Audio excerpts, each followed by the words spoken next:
mellow beat.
Yo, yo, yo. Can y'all hear me? Let me know y'all can hear me. What's up, everybody? Pat, what's good?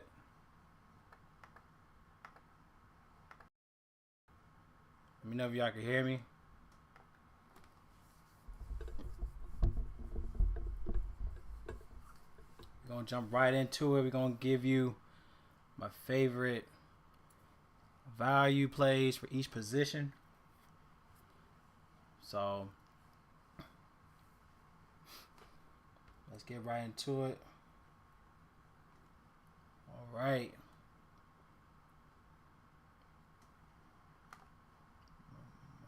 Let's get it. As you can see below me, we have my top plays per position. I'll give you my cash GPPs for each position. We got favorite stacks, cash GPPs. Now we'll be looking into going into maybe probably like the last 4 games of last year. Obviously, it's going to be tough trying to dictate how the defenses are played coming into the season. We'll do our best to find the best positions that we can to hopefully cash big. All right, so let's get right into this thing. All right, so as you can see, Draft Dashboard Tools is in my link. As you know, I've been a part of this affiliates for a while now. It's been over like 5 years. So as you can see, it's $1 up to 30 days. Even you can let me know if you want a free trial. Definitely check in with Chris for Draft Dashboard. It definitely will help you out, even like a week or 2 weeks of free tools. So they're real lenient with that, but this is a type of tool to where you don't have to do a lot of the work. But knowing with me, I like to dig in deeper to figure out why these are good plays, to give you an idea of why we see green, why we see red for offense or for defense side. So, all right, so let's go to the quarterbacks. My guy I'm going to look into will be Jalen Hurts. I think Jalen Hurts is in a great play for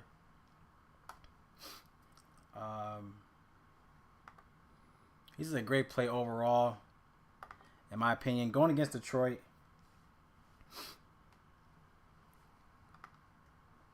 looking at Detroit, they were bottom tier against passing touchdowns in the last 9 games, around 1.8 touchdowns a game. They allowed over 250 passing yards as well, around 35.7 pass attempts. And also, get into depth, we have Detroit that allows about more pass attempts when at home and around more fantasy points to the position at home. Knowing that he has better weapons coming into the season, this is going to be great to see how they're going to utilize their offense. Jalen Hurts, $6,800 on Draftkings. I don't think he's even that much more on FanDuel. He did have roughly, I think, 11 fantasy points last time he played them. That was in week 8, but they blew him out. I think it was like 44-6. So Jalen Hurts to me is a good spot to consider. Honestly, he could be either cash or GPPs in my opinion. So let me go ahead and plug him in.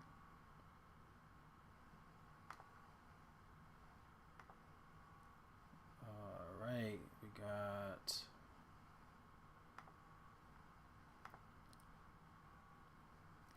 I gotta find it. All right, let me go ahead and plug him in. I'll say he more like gonna be cash and GPPs in my opinion, but I got Jalen Hurts.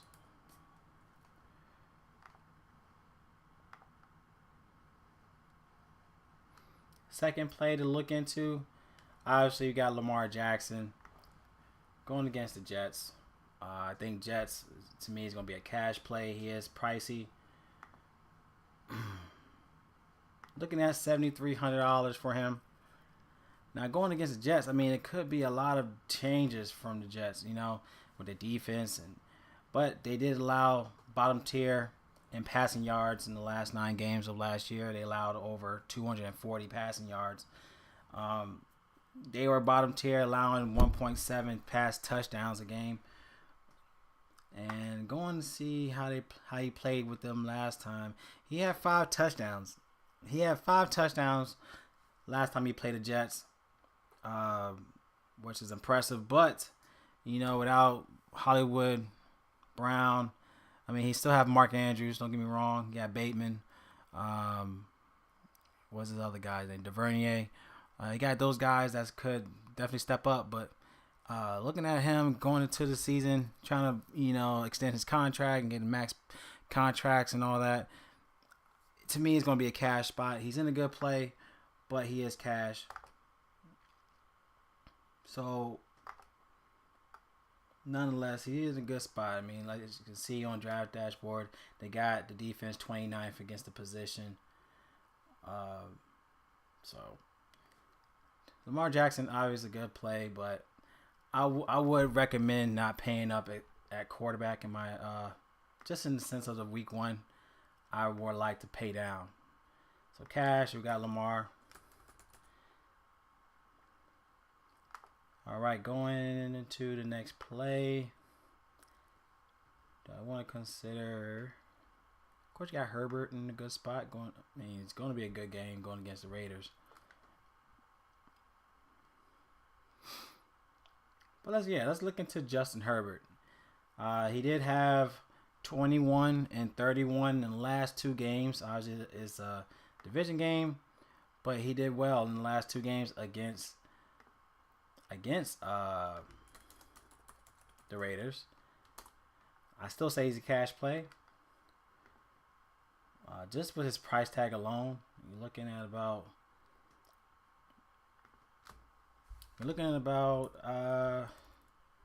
$7,600.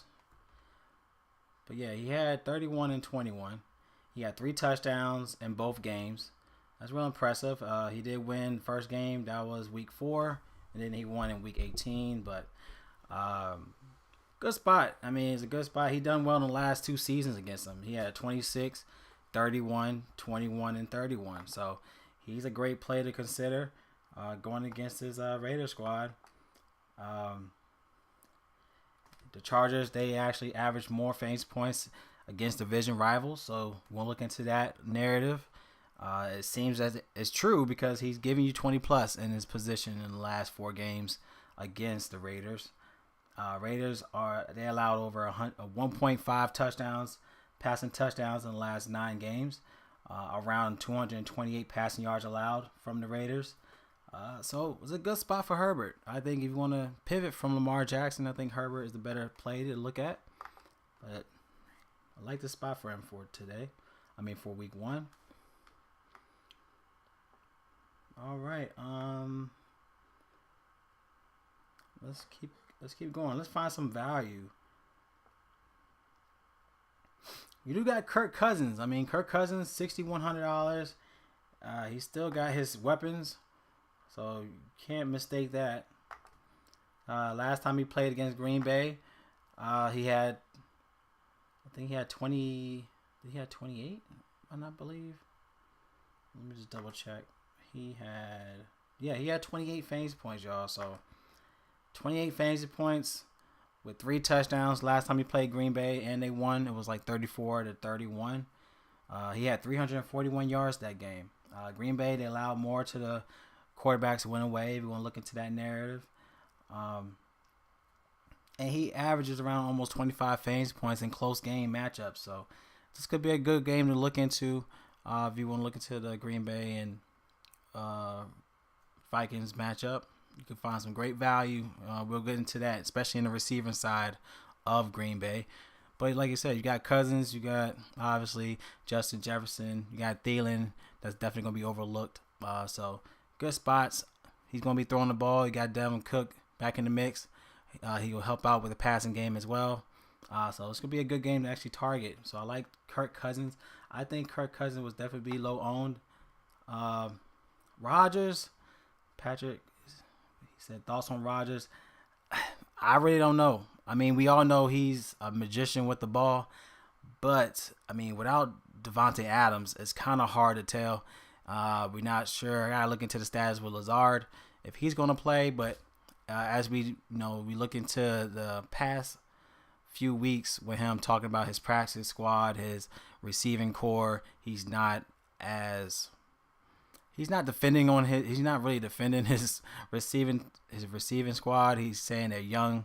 I mean, the only guy you really could look at is Watkins. You got Watkins coming in to the Packers. You obviously got Randall Cobb, which definitely somebody to look into for Green Bay because they lost Scantlin as well. So they lost the deep routes. You know what I'm saying? So you got Randall Cobb as a veteran. He's definitely going to be Rodgers' right-hand man. And when it comes to the passing game, you still got, what's his name, the tight end.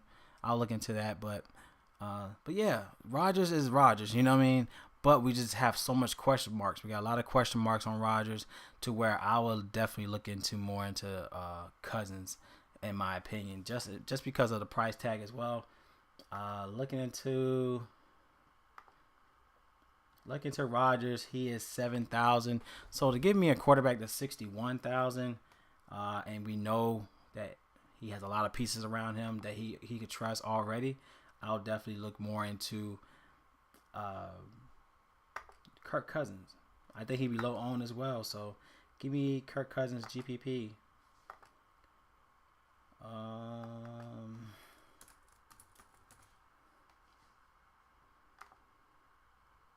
right. Yeah, like you said, Rodgers not very confident. I'm not really confident in Rodgers. There's a lot of question marks.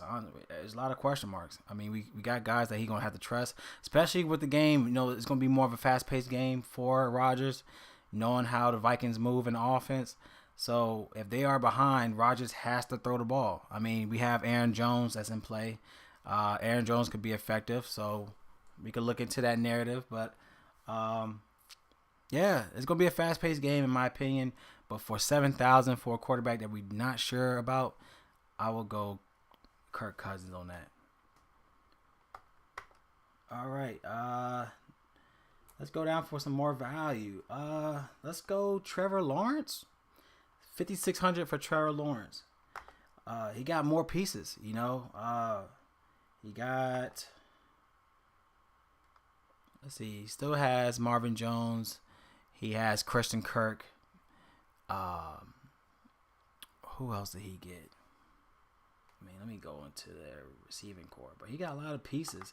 Zay Jones, I believe Zay Jones is in the mix. Let me just validate that.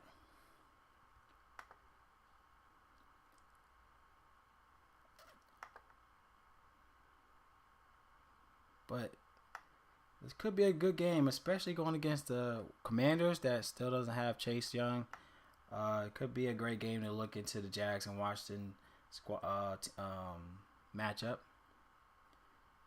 Let's see. Jags.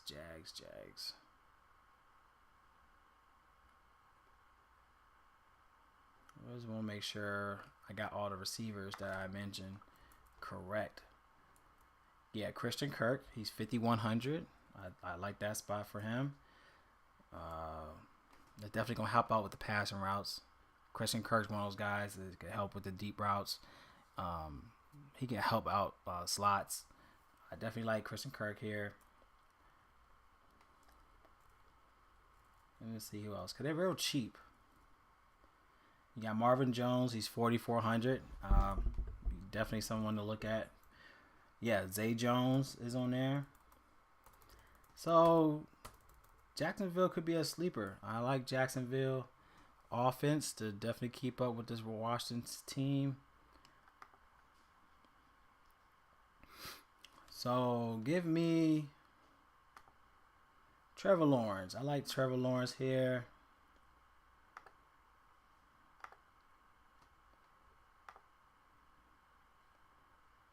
Let me see. He's 5,600 for Trevor Lawrence. Did he do anything last time? I think it was his first time playing the Commanders.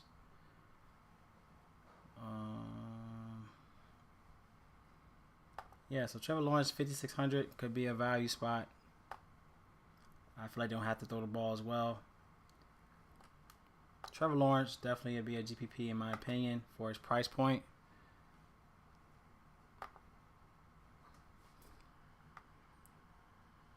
Let's go for more value. I think Matt Ryan. Matt Ryan, $5,500 going against the Texans. He has a better offensive line. He has a better receiving core. Definitely got great pieces to look at. Of course, you got Jonathan Taylor. That's my guy for the week. But I think it's going to be a great game for Matt Ryan to definitely show him that he's not, he's not washed up. It wasn't his fault. You know what I'm saying? I just think that he had no time in the pocket with the Falcons. Falcons just feel like they have no identity.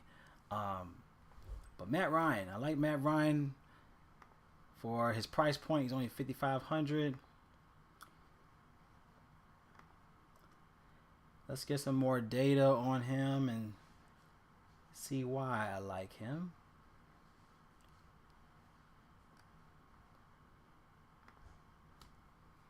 Let's see. Going to Houston, they allow more fantasy points to the quarterback position when at home. They allowed around 216 passing yards in the last 4 games.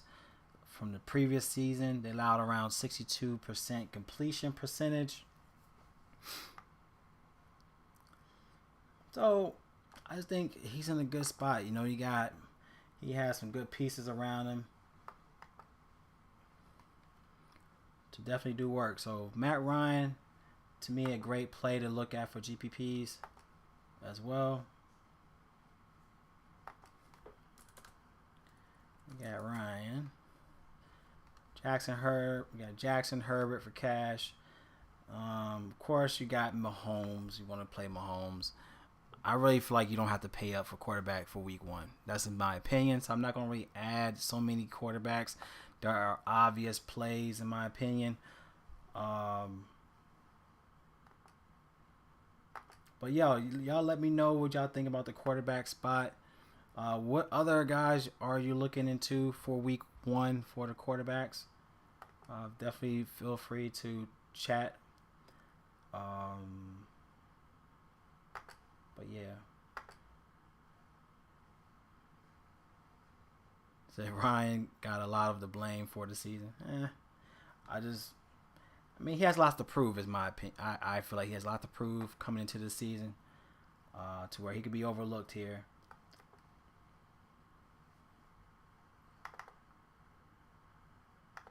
So we have Jackson, Herbert, we got Hurts, Ryan, Lawrence.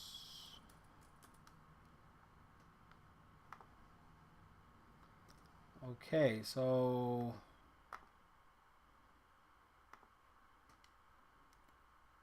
all right. I think that's about it for quarterbacks. I'm gonna just go me just look down and see. Did I put Cousins on there? I want to make sure I put Cousins underneath me. Cousins, no, I didn't. He should be there. Hurts, Cousins.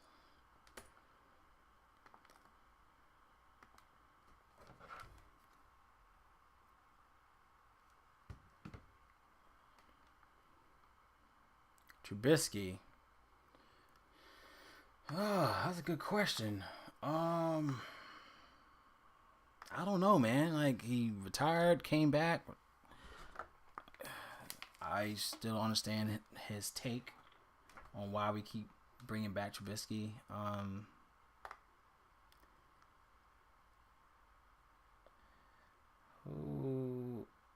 Trubisky's on Pittsburgh. Is he starting? I think he is starting. For 5,000, I don't know, man. I definitely don't want to touch Mitch. This is my opinion. I mean, you can definitely look that route. I think Carson Wentz, 5,500, is a good spot to also look into with McLaren, and definitely will help out McLaren with his options, being more aware of the defense. He can definitely be effective. So Carson Wentz is also in play for 5,500. You're looking at a Jackson defense that was 25th against the position. Tua. Oh, he said, yeah, he is starting. He said Tua. Going against New England, I don't know, man. I'll stay away from that. I mean, he's 5,700, but you got so many other options for less that you could definitely be. Like, even got James Winston. James Winston is also in play at 5,300. He's going against Atlanta Falcons. That is garbage all the way, in my opinion. They just have no identity. He has Michael Thomas coming back into the mix. James Winston could be a good spot to also look at for $5,300. So, yeah, Tua, you can definitely – you don't have to go that route, you know. I think James Winston is also in play for his price point. $5,300. You still got Carson Wentz at 55.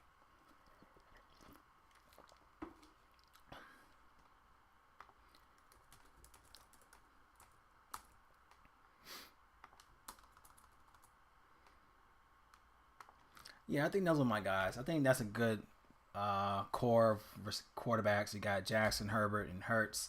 For cash, you got Cousins, Ryan, Lawrence, Winston, and Wentz for GPPs. It's just a tough, like I said, it's gonna be tough, man. Yes, he has the pieces. We're looking at a defense that. One thing about the Patriots, and it's weird. Every time they play Miami, it's always a tough game for the Patriots. Every time they play Miami, but same time, it's going to be you got two offenses that's going to be questionable. You got Mac Jones that had issues in practice with his team. I mean, he brought some pieces in, but both teams could struggle here in the offense to where it could be a defensive battle. But like I said, we got a lot of other pieces to look at to where you don't have to guess, if that makes sense. You don't have to guess.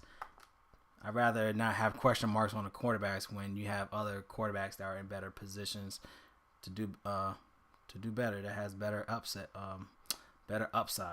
you know. But yeah, those are going to be my pieces for week 1 for quarterbacks. Let's jump into the running backs.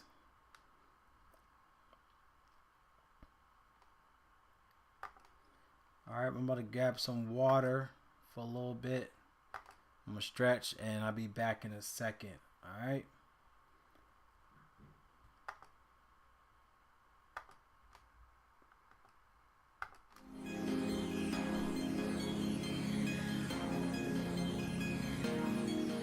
Mellow beat.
right, let's get right back into it. I don't want this stream to go longer than expected, so let's get right into it. Let's go to our running backs. All right, now we got our top dog. We got Jonathan Taylor in play. This guy has been crushing Houston in the last 2 games. He had 28, 32 in the last 2 games against them. Definitely, something to just plug and play, in my opinion. Houston is bottom tier against rushing yards, over 113 yards in the last 9 games. They also bottom tier against touchdowns, so allowing 1.1 rushing touchdowns a game. But looking into the last 2 games, he had 2 touchdowns, 14 carries, 145 rushing yards. He had the second game, he had 2 touchdowns, 32 carries, 143 rushing yards. So in the last 4 games, he did play them twice. Also in 2020, where he had 23 and 20. So he had a touchdown in both games. So he's averaging a 2, 6 minus 4, around 2 touchdowns a game against Houston. So love it, Justin. I keep saying Justin, but Jonathan Taylor. It's an easy play. I really feel like there's so many great running backs for week 1. He is pricey. He's 9,100, but we got so much value in the quarterbacks. You got value in the receivers, to where you can make it work with some pricey running backs, but it's going to be worth it if they could give you 25 plus fantasy points in their spot. So Jonathan Taylor, great play to look into. He's cash, but he could be GPP either. Like he could give you that. He could give you the highest upside, but like Taylor, cash. I'm just gonna put him for cash. So like him for that. Next running back we can look into. Let's see. Of course, you got Derrick Henry going against the Giants. Let's see.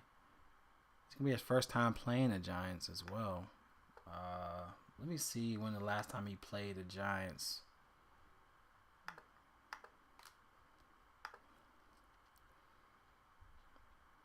If he had played the Giants. Let me see the last time he played them.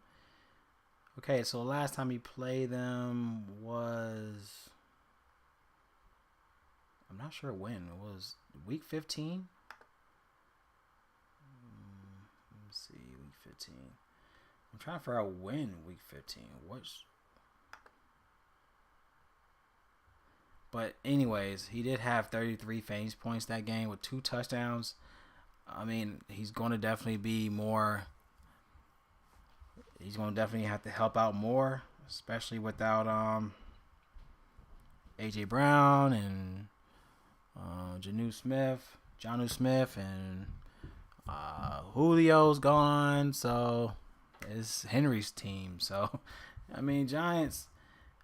They also bottom tier against the running touchdowns, around almost 1 touchdown a game to the running backs. They allowed bottom tier 115 rushing yards in the last 9 games to the position. So Derrick Henry also a good play to look at. And Derrick Henry is 8,600. So if you want to pivot from the chalk, obviously it's going to be a chalky spot for Jonathan Taylor. That you got Derrick Henry still in play.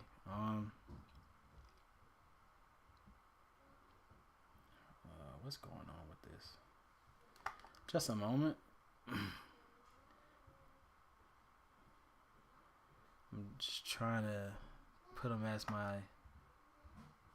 Alright, so yeah, $8,600 for...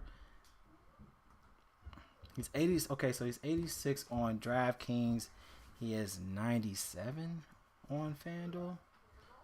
So Jonathan Taylor is 10,200 on FanDuel. But if you want to pivot from the chalk of Taylor, you still got Jonathan. You still got Derrick Henry in play. So let's go ahead and put him down. Position play. We got Henry.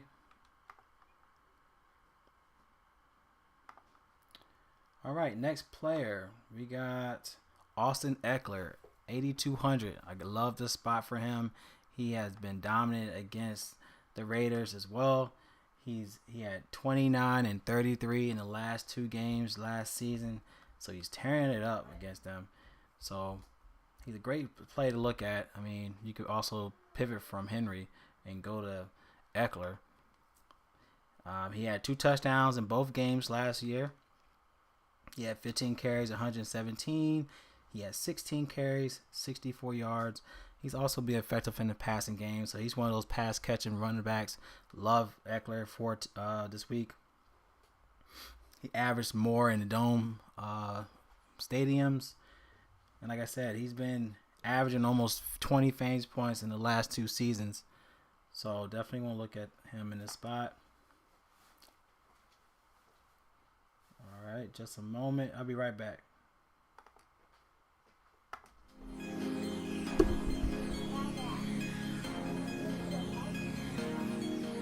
Mellow beat.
Yep. All right, sorry about that, y'all. I had to take care of family first. So let's look into. So like I said, I love Eckler here.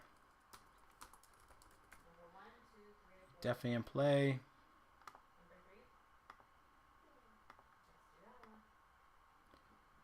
All right, I want to see what chats because I can't see the chat right now.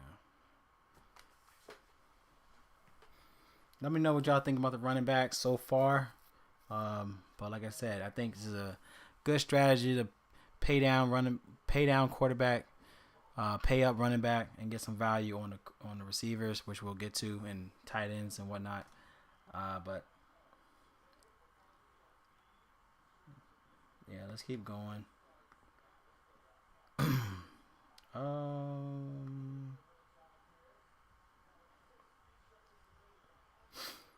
All right, next play we do have Alvin Kamara going against the Falcons. Like I said, I think Saints stack could be effective here. He did have 20 and 21 the last 2 times he played Atlanta, and he's only 7,600 on Draftkings. I think he is around 8,500 on FanDuel. Let me just zoom it real fast. I need to zoom it. Can't really see the prices on here.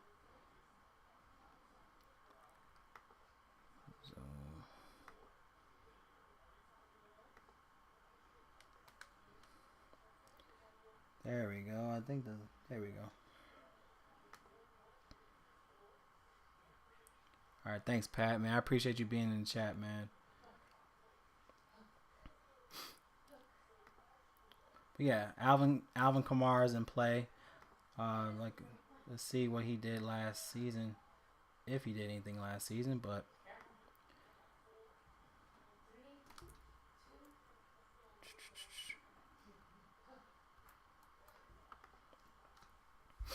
so Kamara, he played Atlanta. I think that was week 18. He had 30 carries, 146 rushing yards. And then week 9, he had 20 fantasy points with a touchdown, 13 carries. So Alvin Kamara, he's also a good play to look at. Like I said, you need a running back that can give you 20 plus fantasy points. So if you want to pivot to chalk with Henry and Eckler, I think Eckler's still a great spot. I mean, you got Taylor. I mean, he's 10,000 on FanDuel. He's still 9K on Draftkings. So if you get a guy that's 2,000 less and get an Alvin Kamara that can still give you 20 plus fantasy points, and on top of that, he I think the Saints is going to be a great pivot for upside. So like Alvin Kamara, I think the price point is it's a good price point for him.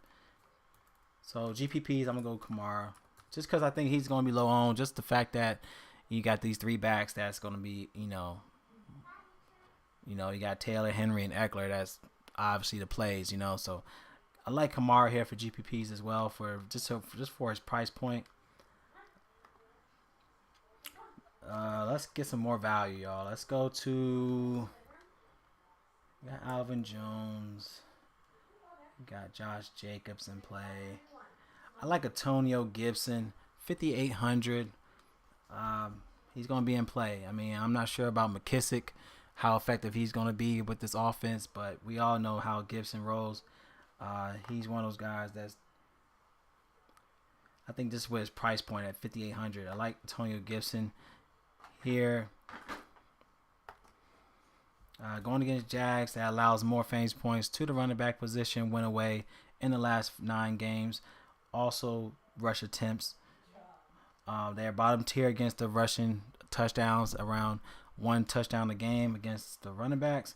They allowed over 114 rushing yards in the last 9 games. So, like the spot for Gibson, man. 5,800. I think he's a great price point. He could be a GPP play as well.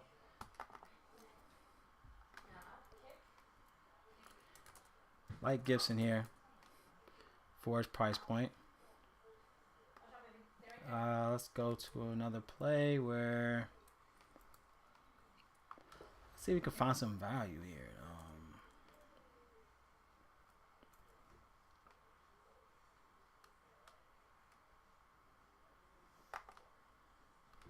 All right, 5,800. We got Elijah Mitchell going against Chicago, which I'm really iffy about that with Elijah Mitchell going against the Bears. Bears did they actually heightened up their defense coming into the season. So I'm not really on that train. Got Miles Sanders at 5,400. It's questionable, but they said he was a full participant in practice on Wednesday heading to week 1. So Miles Sanders could be effective, but I'm just not sure about how they're going to utilize their offense. We all know Hurts is that guy, so Hurts could utilize the ball. He could run the ball, and he has so many weapons. You got Gildert, and you got all those guys, man. So it's going to be hard to try to get Miles Sanders in the mix, but $5,400, I think he could be effective. I'm just not sure. Let's see anybody else I'm looking into with that price point. We got Dalvin Cook. I think for $7,900 for Dalvin Cook. I'll pass on that. Saquon Barkley going against the Titans. I'm not really sure about that. Not really sure about Barkley. I want to see him do good, but I'm just not sure about Barkley. I mean, he is healthy coming into the season, but going against Tennessee, that as you can see, they were ranked number 1 in defense. They're 12th in team defense, but they're number 1 in the rush attack. So against the position, so something I might have to fade on, especially on week 1, just because I just don't know how they're going. I mean, just in general, like in week 1 through like week 3, just talking to a lot of my guys that I'm in different groups. From week 1 to week 3, it's kind of a question mark because we have to see how the defense and offense, how they come together, how the chemistry comes together. So usually around week 1 to week 3, by the end of week 3, we should get more of an idea of the identity of the team within their offense and defense. But week 1 is kind of up in the air, So I might have to fade on those type of plays where there's a lot of questions. It's kind of hard to try to dictate question marks. So I'm gonna have to fade on that on Barkley, which I like him. I mean, we all want him to do well.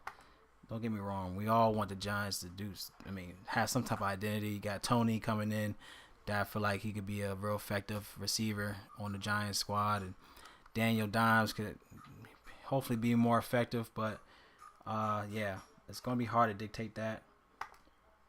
Y'all let me know what y'all think about Barkley. So Patrick said Kamara could be a sneaky play. Yes, I think he's just for his price point, he's definitely going to be low owned. We got a lot of other big guys that are in play. So,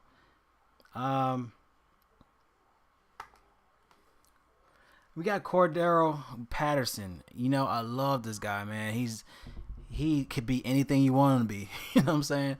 And just like I said, this team has no identity. But we all know how Cordero Patterson, he was like a Deebo Samuels, but he did everything.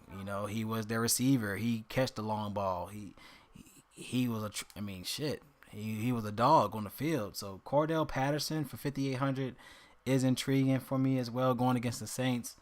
I'm not sure if he played them. I think last time he had 2 fantasy points, but he did have a 23 fantasy points against them. So let me see how his stats. He's at Najee Harris. I'll look into him as well. Let me just look at Cordero Patterson real fast. Olivia, get out of here, please. Look at Patterson real fast.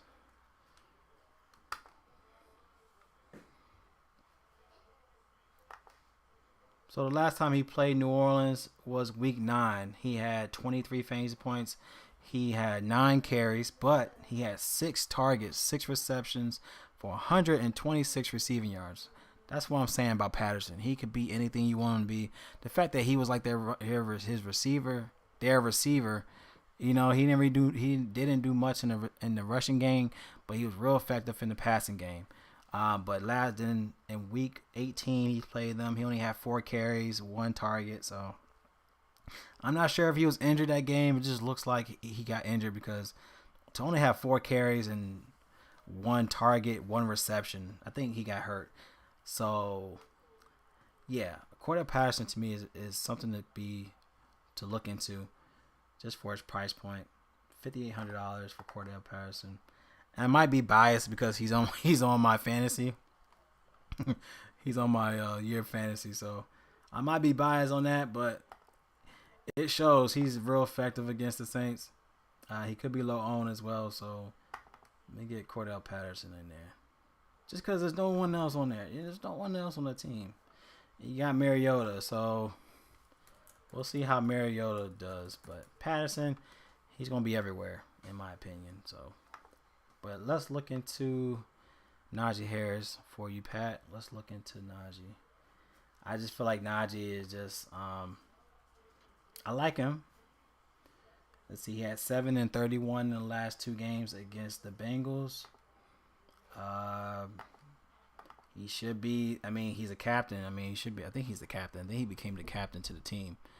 But I mean, they don't have. He should definitely be in play. Let's look into his stats. Najee.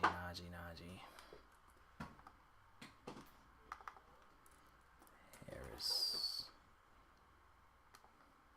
He's 6,400, so that's good. His price point is good. So the last time he played, week 3, he had 31 fantasy points, 14 carries, No touchdowns, but he had 102 receiving yards. He had 14 receptions. So he was, good grief. So it looked like a lot of people were injured in that game. I'm not sure, but he was 14 for 19 targets. Olivia.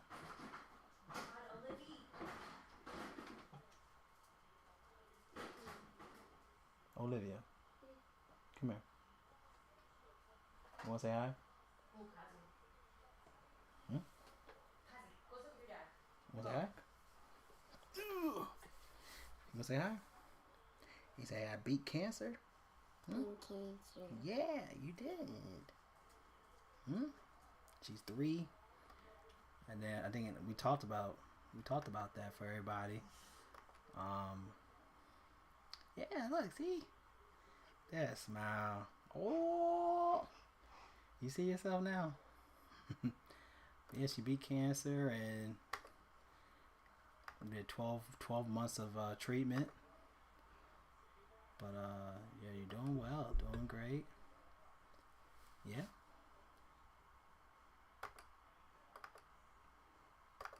Hold on, let me see. Something happened. Hold on, boo boo.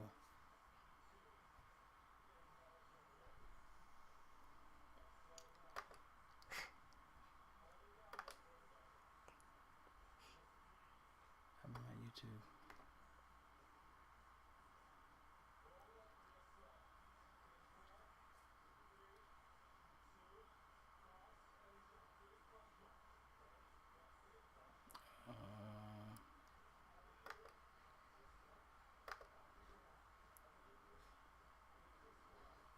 Something happened.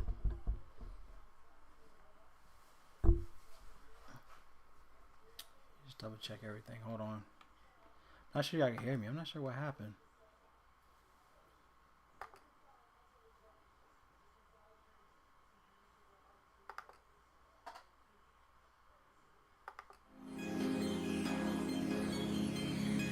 Mic check.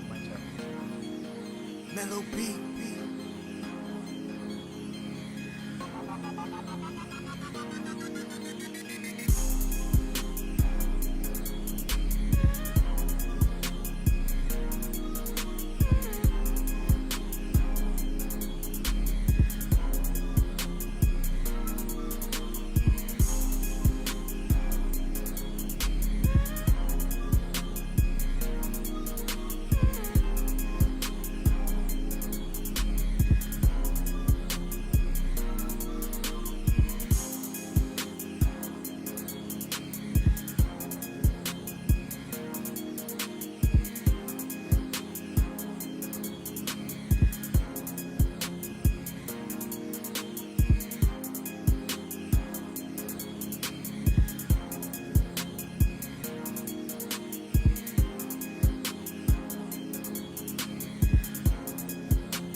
Mic check. 1 2 1 2 1 2.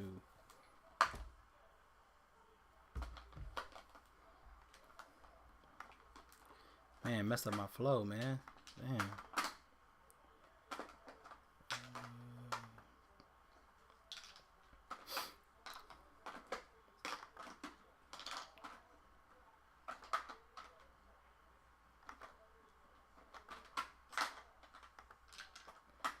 All right, I think I got everything. Okay.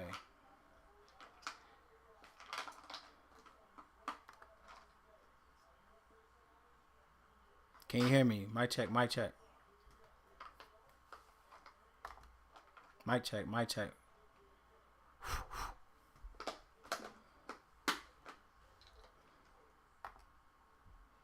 Okay, thanks.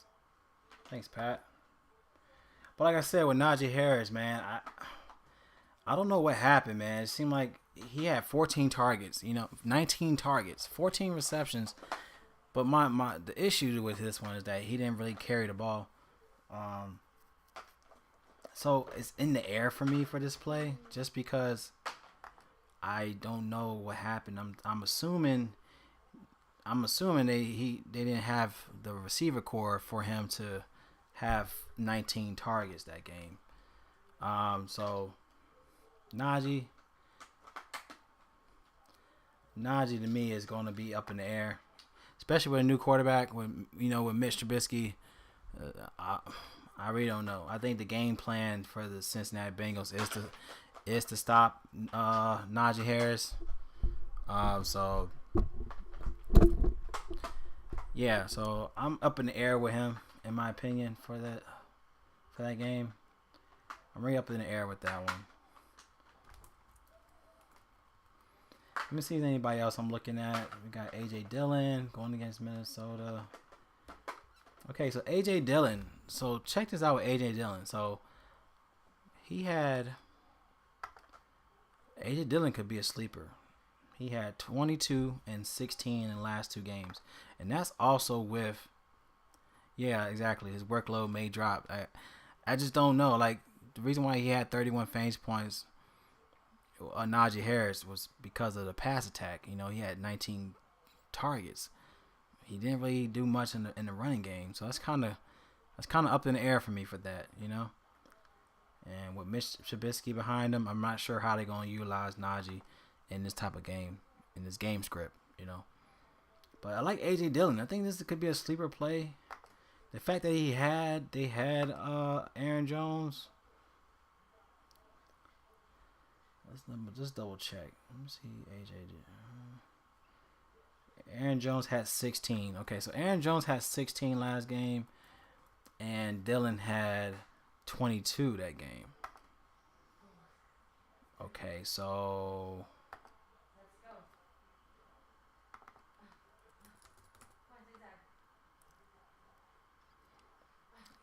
all right, let's look at Dillon real quick because it's kind of intriguing. So he had 2 touchdowns. Okay, so last game, Aaron Jones didn't play that game. I don't think Aaron Jones played that game. But he had 2 touchdowns, 14 carries, 2 for 3 in targets. But the game that he played against, he had 16. He had 11 carries, 53 rushing yards, 6 for 6 in the receiving. So this could be another play where A.J. Dillon could be effective, just like we just mentioned. They don't, we're looking at Rodgers. We're not sure with Rodgers with his receiving team, to where the fact that he had 6 for 6, he had 6 for 6 in targets is something to be looked upon, where he could be effective in a pass attack again. So A.J. Dillon to me could be a valuable spot here for his price point. I do like this play for A.J. A lot of people are going to look towards Aaron Jones and forget about A.J. Dillon. So I love Dylan Gibson as well. So I like Dylan here. I think Dylan could be a sleeper here. He's looking to be under 4% ownership. So that could be something to also look into, especially for GPPs if you need some low ownership but high upside players. I think A.J. Dillon is in play.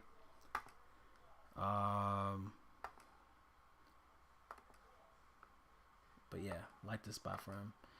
Let's go ahead and type him down. I gotta type his name in.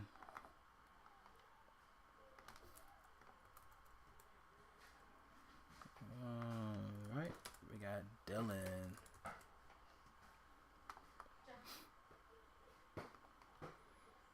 Okay, so let's keep it going. We have, let's see, Kenneth Gainwell. Not really sure how they're going to utilize Gainwell with Sanders in the mix. Mike Davis, 4,400 against the Jets. Not sure about that either. David Montgomery going against the Niners. We all know my team. That's my squad. If you didn't know, that's my squad. We look like a good team defensive-wise, so I don't see Montgomery doing much damage to us, so I'm going to leave that alone. Mark Ingram, 5,900. I just think his price tag is too much. Honestly, I feel like he should be around 4,000. I don't think he should be up 5,000. That's about it in my opinion. Let me know what you think with the running backs. I think I kind of went in depth with the running backs. I mean, yeah, I like my running backs. So let me know what y'all think about the running backs. I'm gonna get right into it with the receivers and then tight ends. All right, so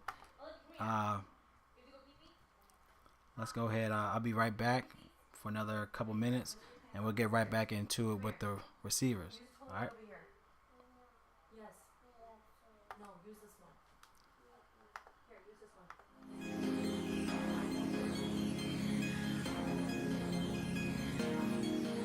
Mellow beat.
Mellow beat.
All right, we back. We back. Mic check.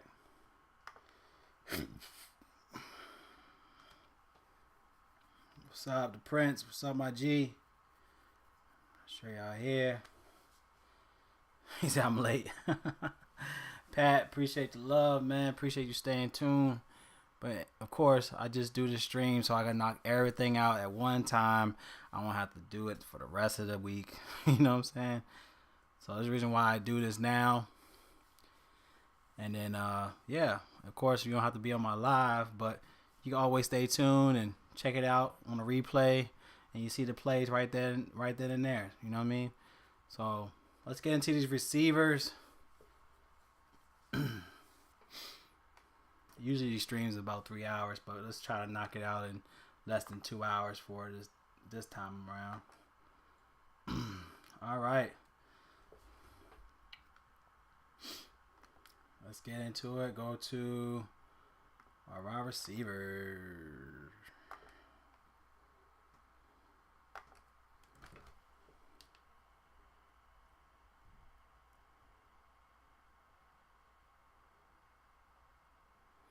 Oh man, Queen Elizabeth passed away.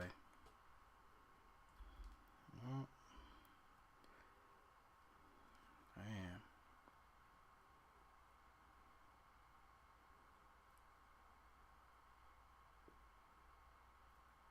All right, let's get into it, y'all.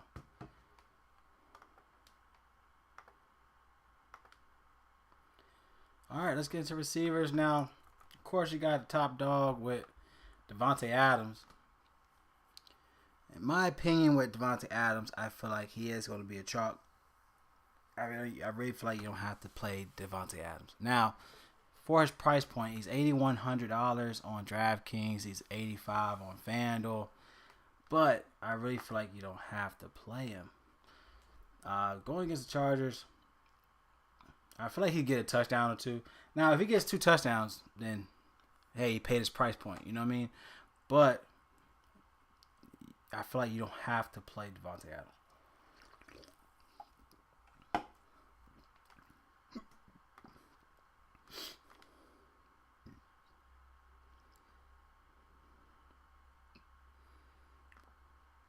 Now, let's look into their stats with the Chargers stats.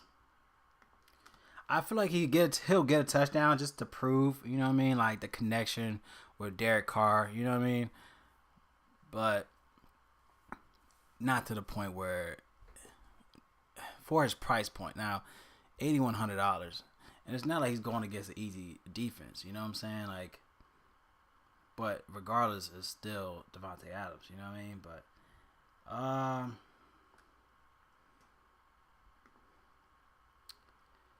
let me just look into the stats real fast and just double check and make sure if I'm not missing anything. But let me know what y'all think. What y'all think about, do you have to play Davante Adams? You know what I mean? Like, do you have to play him? I could see him give you like, I could see him giving you like uh 20 fantasy points. Now, if you give you 20 fantasy points, it's like, okay, cool. I got 20 fantasy points. You know what I mean? But is it necessary? You know what I mean? Like, do you have to play him? Just for the sake of the video, I feel like he is cash.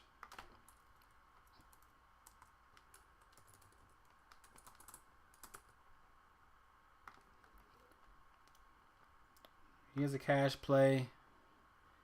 He said he's too expansive. I agree with you, my G. Okay, now looking at Chargers, they allow more pass attempts at home. He averaging around 17.9 fantasy points in 4 away games, around 22.9 in over 11 games. See what I'm saying? Chargers are ranked 9th, allowing 0.8 receiving touchdowns to receivers. Not saying that like they're not an easy team. Like, they're not an easy defense. Let me just see if I have some more data. I mean, I got a lot of data, but let me just try to find some more data in regards to team stats. Let me see if I can put this up so y'all can see it. I'm not sure if y'all can see it.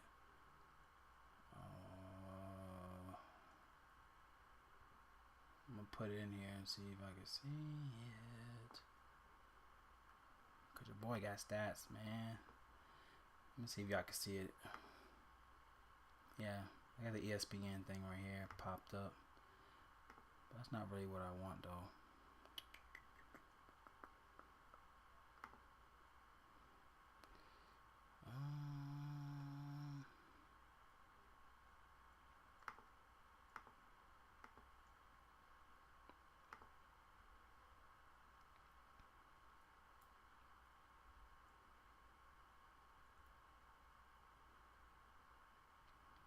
Okay, I'm just trying to figure out some stuff. I really want to find. I had this tool where it had defense information. I wanted to find that. That's what I want.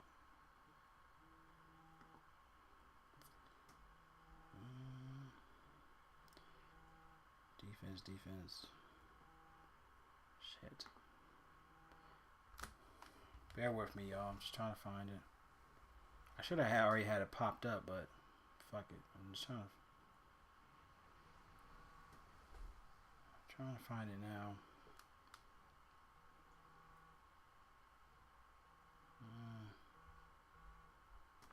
I'm not sure. This might be it. I hope this is it. Oh, I think this is it. Oh. Defense. Matchups.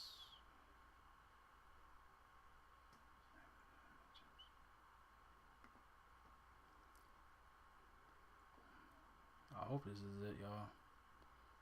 If I see it on my side, y'all can't see it on y'all side, but if it pops up, then I'm gonna use it for the sake of the video.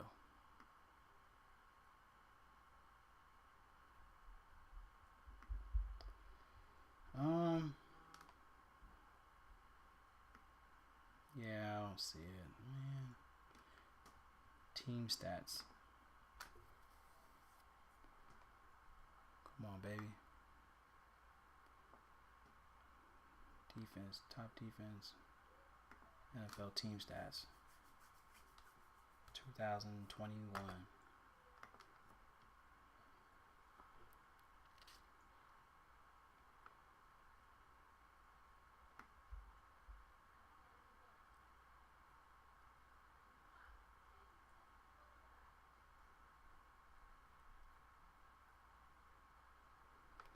Rushing yards. This is not what I want. I want team rankings. There it is. Okay, let's put this up there. Let's delete this one. Let's delete that one and then add this one for you.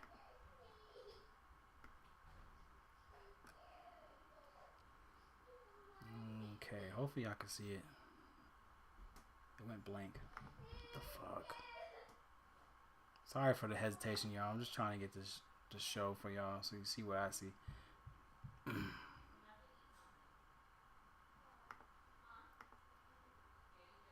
All right. What the hell? Why they showing NBA? There we go. All right, so if y'all can see what I see right here, this is from last year. This is a great tool to have. This is lineups.com. lineups.com/NFL-team-rankings. And this is from last year. And this is something to look at. You know, they have, this is good to have. They have offense, they have defense. You know, and they do this, you know, and they obviously update it for each game. So this is great to have. A great tool to have. You see the ranking for defense allowed, touchdowns, rushing yards, attempts, red zone percentage, first down, third down percentage, fourth down percentage, sacks, interceptions, turnovers, points, whatever, you know. Great tool to have. Like I said, it's lineups.com/NFL-team-rankings. I think this is great to have, especially for if you're a DFS player, you know what I mean? Yeah, let me know what you think about that, yo. But yeah, check it out.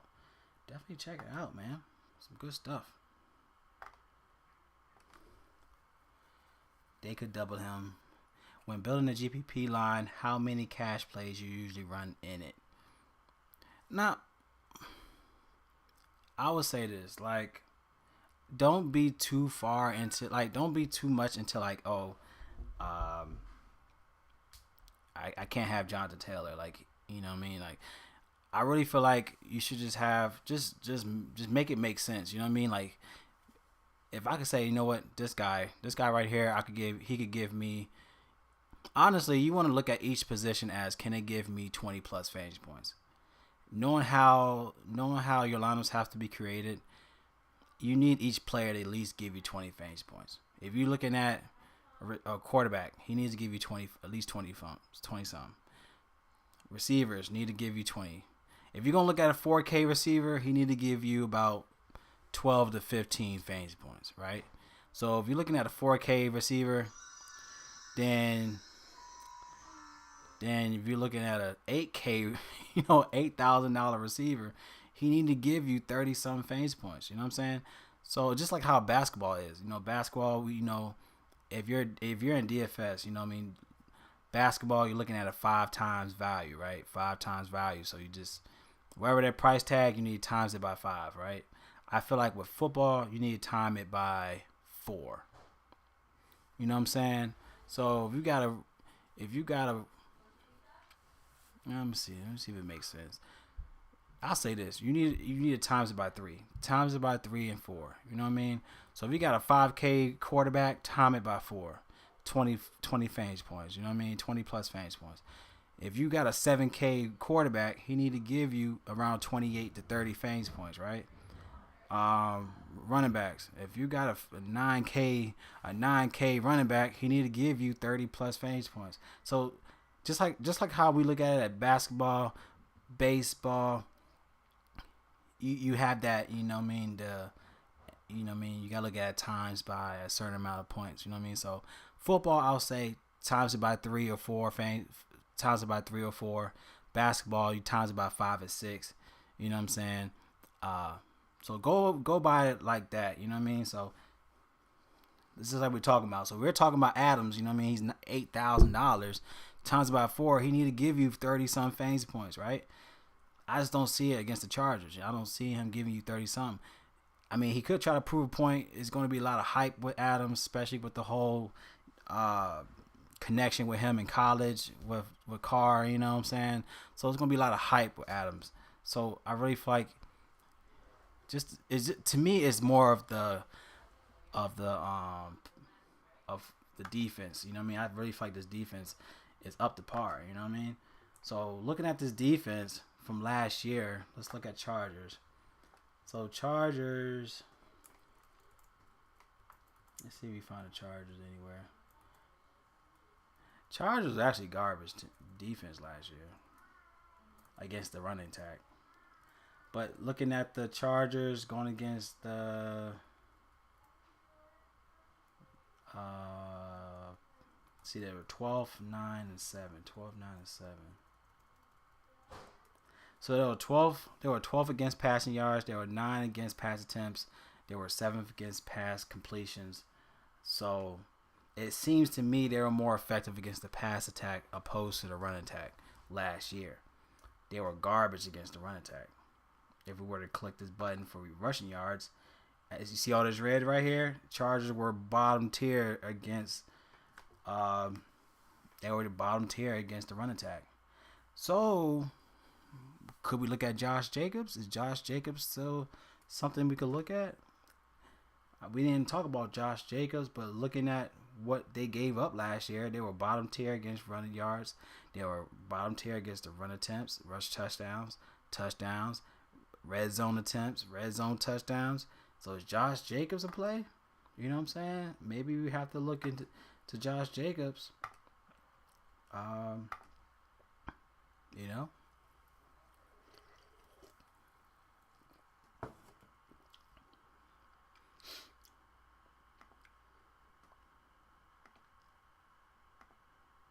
I think Josh Jacobs in play, y'all. I mean, just looking at what that defense allowed last year, we see a lot of red, you know, for the Chargers.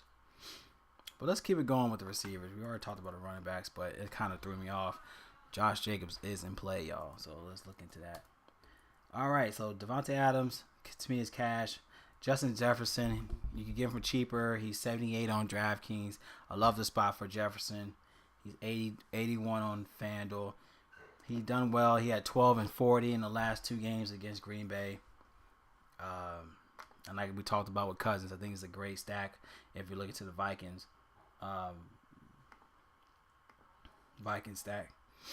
Just with the offensive side.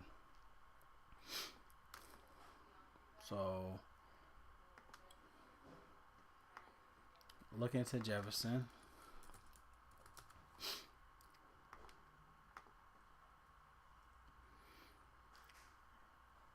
He's averaging almost 32 fantasy points in 3 close games. Green Bay is allowing more fantasy points to receivers win away. He was targeted at least 5 times in their last 5 games. He's averaging more fantasy points in dome stadiums. You gotta look into that type of stat as well. He's better playing in domes opposed to outside games. It's real intriguing, you know, in this type of spot. He averaged 10 targets in the last 4 games, 5.8 receptions, 82 receiving yards.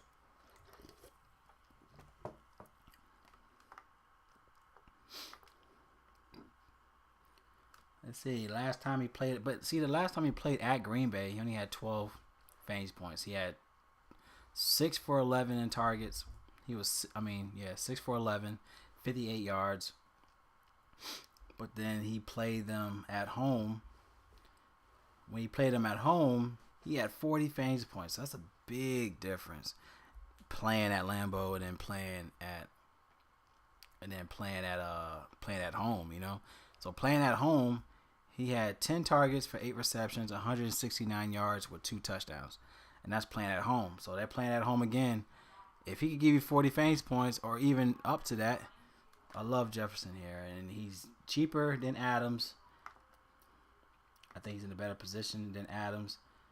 So give me Jefferson here. He's definitely going to be cash because of his price, but definitely in play overall. I like Jefferson.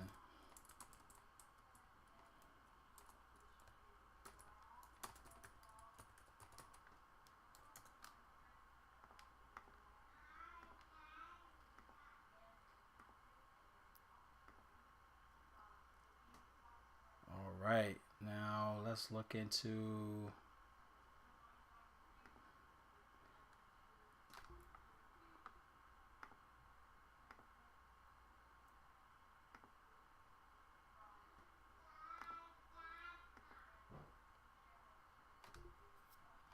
okay.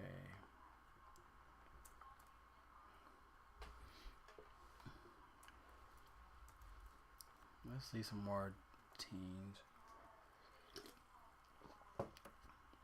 You got the Terry McLaurin love here. Terry McLaurin, 6,500, 7,000 on FanDuel. Going against Jacksonville, they were 23rd against the position, 23rd in defense overall. Let's look into the passing yards.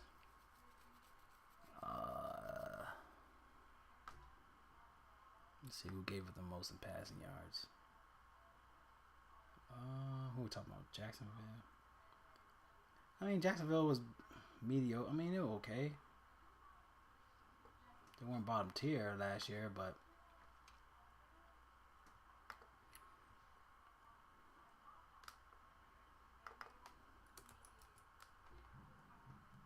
let's look at Terry McLaurin.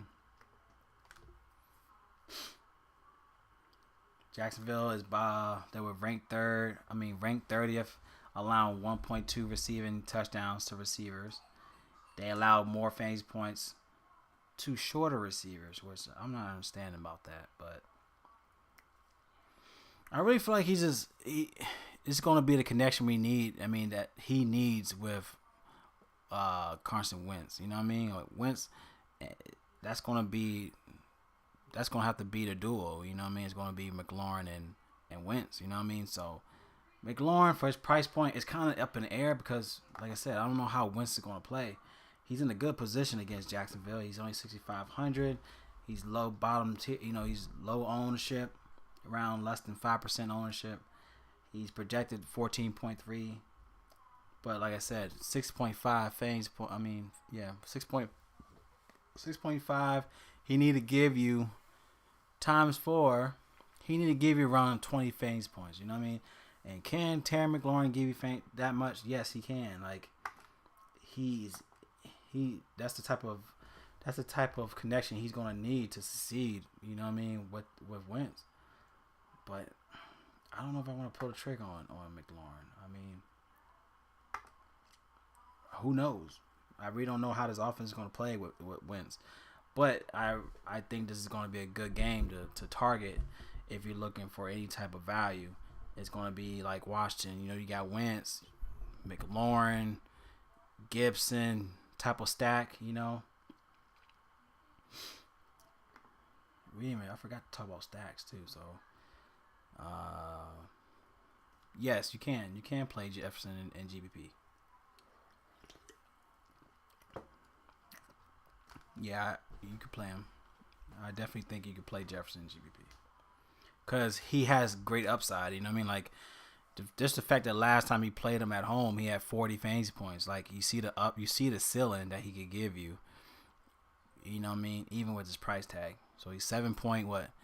He was like 7.8. So he needed to give you roughly 28 fantasy points. So I could see Jefferson giving you more fantasy points than Adams. I definitely could see that, you know. So, I'm gonna look into. I forgot to put my stacks, so let me look at my favorite stacks here. Let me do my cash stack. I think GBP stacking wise, it's gonna be. So far, I'm looking into it. It's going to be Washington. I think Washington as a stack is going to be GPP. I think Minnesota is a cash stack. I think Raiders is a cash stack. I think so far those are the 3 teams that we're looking at right now. I think those are the top 3. Chargers. Yeah, definitely Chargers. San Diego. Is it San Diego Chargers? Yeah. I think Chargers. Because, you know, you got Wentz. You're going to have Eckler, Herbert, Mike Williams, or Keenan Allen, either or. You know what I'm saying? That's going to be definitely a cash stack right there. So, Chargers going to be a cash stack. Those are ones so far I'm looking at within stacks wise. That's gonna be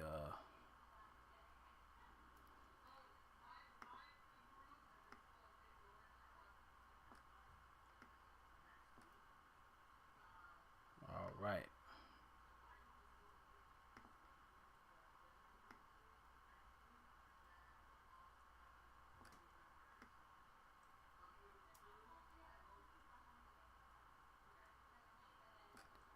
I'm over here messing with it. Hold on.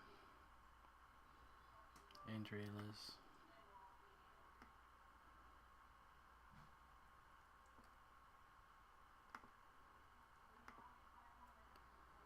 All right.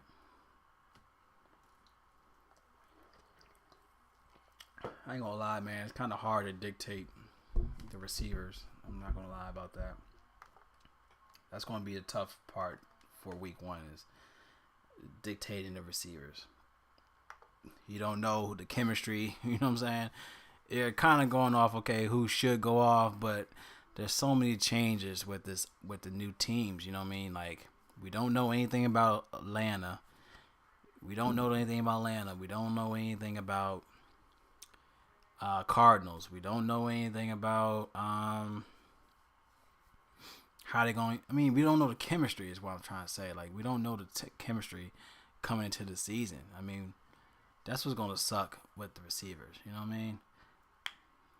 That's why I'm saying, like, there's so much value in receivers in week 1 because that guy that could be 4K could be that main, you know what I mean? He could be the chemistry with that one. For instance, Trevor Lawrence, right? We don't know the chemistry with Christian Kirk, right? Christian Kirk's like 5,000, but he could go off and give you 20 fantasy points. Marvin Jones, we know Marvin Jones, but he's 4,000. He's like 4,400, but he has chemistry with Lawrence. You know what I'm saying? So you got so much value in the receivers because we don't know the chemistry. We don't know the Patriots chemistry. We don't know the Steelers for a great example. We don't even know the Steelers chemistry, you know what I mean, with the receivers. Green Bay, we don't know that.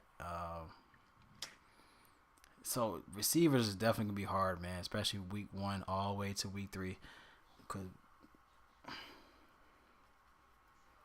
that's why it's gonna be tough. But let's keep it going as much as I can because this is gonna be tough. I'm not gonna lie to y'all. So like I said, with Terry McLaurin, it should be a good spot. Just we don't know Wentz. I don't know how Wentz is gonna play with this offense. We don't know. You know what I'm saying? You got so go down. We got Marquise Brown. Hollywood Brown. He's 6,200 going against. Who is Arizona's quarterback? Oh yeah, Tyler Murray. So is he worth? You know what I mean? Like is he worth $6,200? You know what I'm saying? Like with Kyler Murray, don't really know how that's gonna work. He's not like a big receiver, so should you pay $6,200 for a guy that's not like a big receiver? He's more of those guys you definitely can't like overlook, but he's to me like I always felt like Hollywood Brown is that like he's that receiver to where you can't overlook, but he's probably not gonna be the play. He might go deep, but it's gonna be for a different receiver to where he's more of a distraction receiver, if that makes sense. You know what I mean? But for $6,200 and not know the chemistry with Murray, then you got the whole Murray aspect with his contract, him not knowing the plays. He kind of goes freestyling on the field, like it's stupid. You know what I mean? Like the whole thing with Kyler Murray is stupid. So I don't trust it. You know what I mean? I don't trust how he plays the game if he doesn't understand the formations with defense. He don't understand the defense awareness. No one got time with that with Murray. You know what I'm saying? Especially on week 1. I'm not risking it for week 1 on Murray. You know what I mean? So it's tough to try to pull the trigger with Marquise Brown. T. Higgins, he's $6,100 on DraftKings. He's $7K on FanDuel. Now let me look up Jamar Chase. Did he play? Okay, so Jamar Chase had 7 fantasy points that game, last game, and T. Higgins had 16. 26. Maybe that could be a play, like paying down from Jamar Chase and playing T. Higgins. We all know that they have that. They have that trifecta with him, with those two and Tyler Boyd. So it's going to be hard to try to dictate who will get the ball. But T. Higgins is that, he's a tall, big receiver, man. He's fast. He could pinpoint out the Pittsburgh defense. I really like T. Higgins over Jamar Chase. Let's look into the stats with T. Higgins.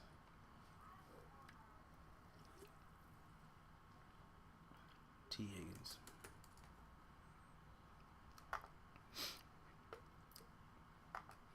So last time he played Pittsburgh, he had 26 fantasy points. He had 6 for 8 with a touchdown, 114 yards. Not, mind you, Jamar Chase did play that game, This could be a play where more like it could be a good pivot from Jamar Chase. Also say T. Higgins is good to go week 1. He was dealing with a shoulder injury, but he's been taken off the injury report list on Wednesday, which is yesterday, right? So, apparently he had a torn ligament, and he got that fixed. He had surgery in March. So, is that something to worry about with his shoulder? So, apparently he fixed his shoulder injury. He had surgery in March, and now he's good to go in week 1. I don't know. I did not know he had surgery.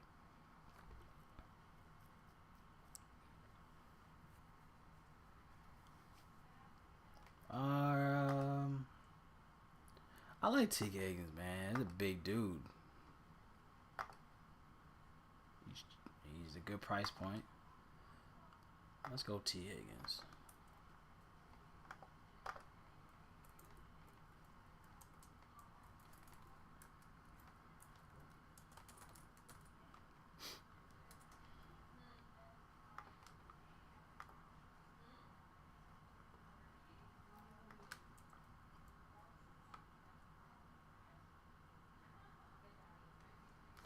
Okay, so we got Deontay Johnson. The whole, I just don't know how Mitch.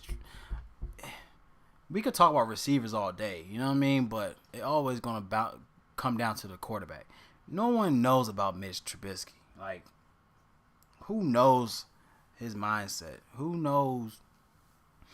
He's dealing with Pickett. The whole, who knows if he does bad, people gonna boo him, and then next thing you know, they make changes with Pickett, and then now Pickett's making moves. Like, who knows how the Pittsburgh's going to run their offense? And when you got a questionable quarterback like Mitch Trubisky in play, it's hard to see what the receivers are going to do. Like, yeah, Deontay Johnson, Claypool, Fearsmith. I think his name's Fearsmith. I keep forgetting how you pronounce his name. The tight end, Pat Fearsmith, Fairmuff, or some shit. I don't know how to pronounce his name. But anyways, like, who knows how they'll play with that type of quarterback, Let me know what y'all think about the Pittsburgh's quarterbacks. Like, is that going to be an issue, especially when you got these type of receivers that are in play? Like, these guys are in play, but it's going to come down to the quarterback. They can't throw the ball to him. Like, let me know what you think about that. But until then, I'm going to keep it pushing because I really like Deontay Johnson and Claypool. I just don't know the quarterback. So, apparently, Johnson is questionable. He was limited in practice on Wednesday. So, I guess I could take note of that. Let me just notate that. D. Johnson, Pittsburgh, questionable.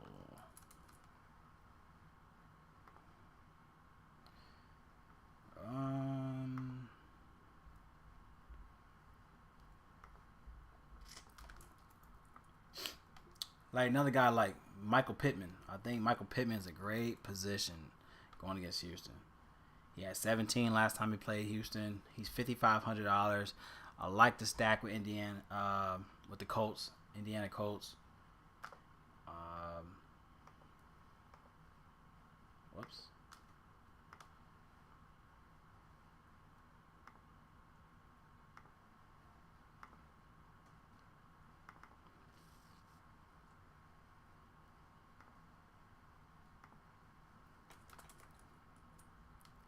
I like the Colts stack.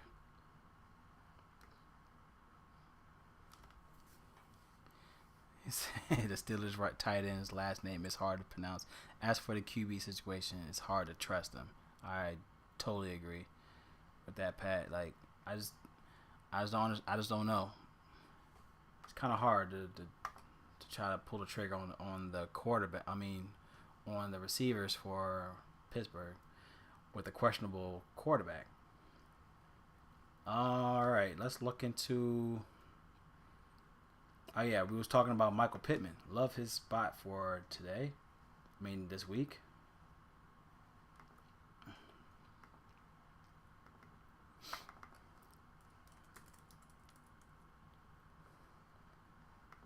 Michael Pittman Jr. All right, so Houston is bottom tier against receiving touchdowns in the last 9 games. They allow 1 receiving touchdown a game. They're bottom tier in receiving yards. They allowed over 160 receiving yards a game. Yeah, I just think this is a great spot for Matt Ryan and the Colts crew. I think the Colts stack is a great stack to look at. He had 17 last time he played Houston. That was at Houston, and he's back at Houston again. So that's if you're looking at that narrative of playing at home or away, he did good last time he played at Houston. He was 6 for 8. He had 77 yards. He didn't. And that's the thing too. He didn't have a touchdown. If he had a touchdown, he'll be 20 plus fantasy points, and he's only $5,000 some dollars. So he's 55. That's a great. You know what I mean? Like times 4. You know what I mean? That was around what 2,200. 22. Then that's 22.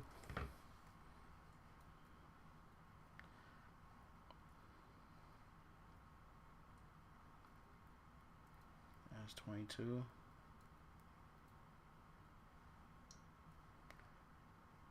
Five. Yeah, it is. Damn, I didn't know that. Yeah, 5.5 is times 4 is 22. So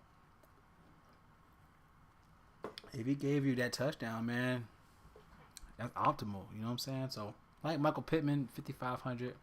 I think it's a great price tag. Definitely like the spot for him. So I'm gonna put him in there.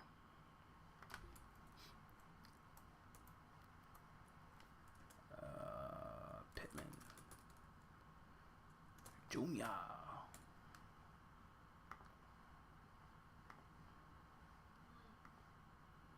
All right, let's keep it going. Let's go down this list.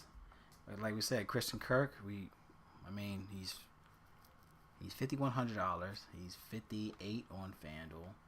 Going against Washington. They're garbage against the pass, to our knowledge.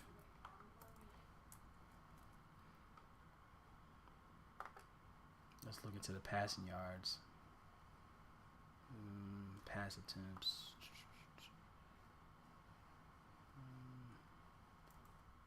Washington was up. Washington, yeah. Passing yards. Yeah, they were bottom tier against passing yards.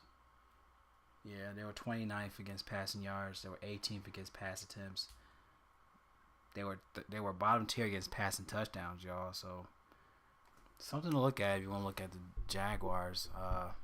Christian Kirk, 51. It's just we don't know how they're gonna utilize them, but they're in a good spot. Like Christian Kirk, 5,100.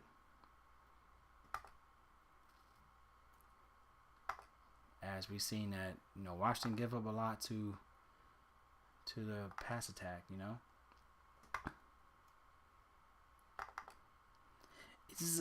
to me, it's more of a question mark, man, because who's gonna get the ball? Like you got Zay Jones, you still got Chenault. You got Chenault. Laviska Chenault is still in play. You got Chenault. You got Zay Jones. You got Marvin Jones. You got Christian Kirk.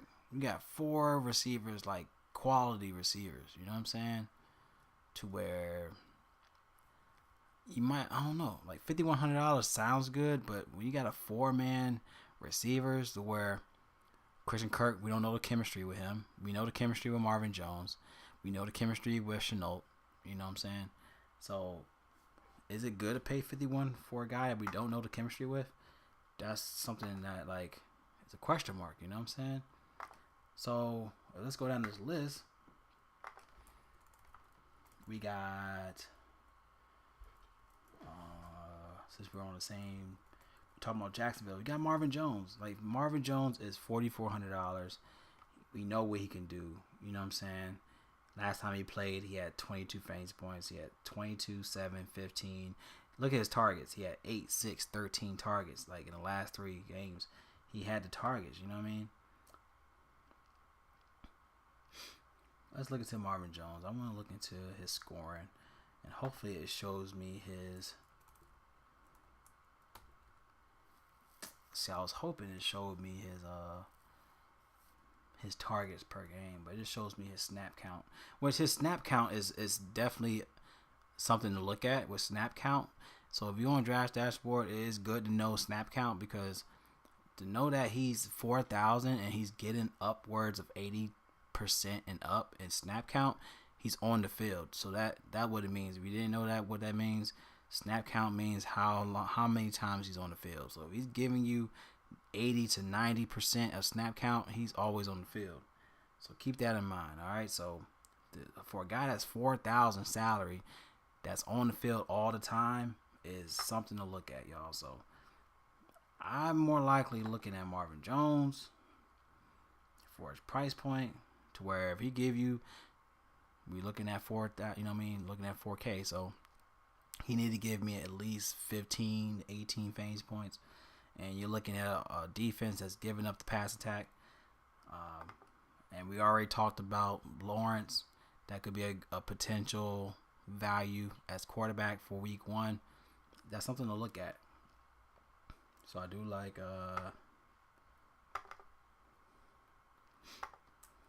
Marvin Jones. Just for his price point, man. Like, I think you can't overlook that, man. Like, Marvin Jones for $4,400, you know what I mean? Like, he's on the field. Like, we don't know anything about Christian Kirk. You know, we know, you know, he was like a second or third option on when he was on the Cardinals, you know.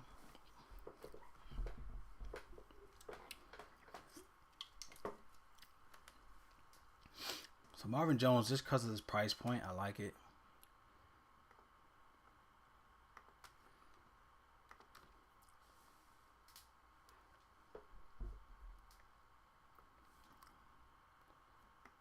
All right, let's keep going.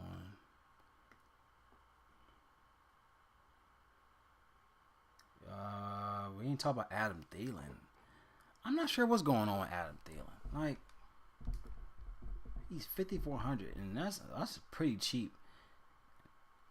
That's pretty cheap for Adam Thielen. But he has high ownership. He's around 10% ownership so far. He's averaging 73% snaps.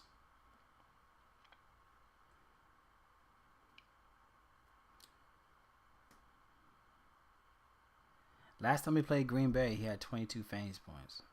And that's the thing about, like, it's always been like that with me with Thielen and Jefferson. They never go off together. If one guy go off, it's Jefferson. Or if Jefferson don't go off, it's Thielen. It's never the same guy. Like, they both cannot go off together. You know what I mean? Pause. But, you know what I'm saying? Like, you would think that, like, oh, they both could, you know what I mean, get their yards together. You know what I'm saying? But the fact that it's always one or the other. And that's what I hate about. That's one thing I hate about, you know, picking and choosing from Justin or Adam Thielen, man. Is if Thielen goes off, Jefferson's a bust. You know what I'm saying? I hate that. I'm not sure if y'all seen that too, or y'all witnessed, like, y'all had that happen before when, you know, I'm laying between Jacksonville and Indy as my GPP stack. I totally agree with you. Like, it could be where you got a lot of value with these teams. You know, with those 2 games alone, there's a lot of value with those 2 games.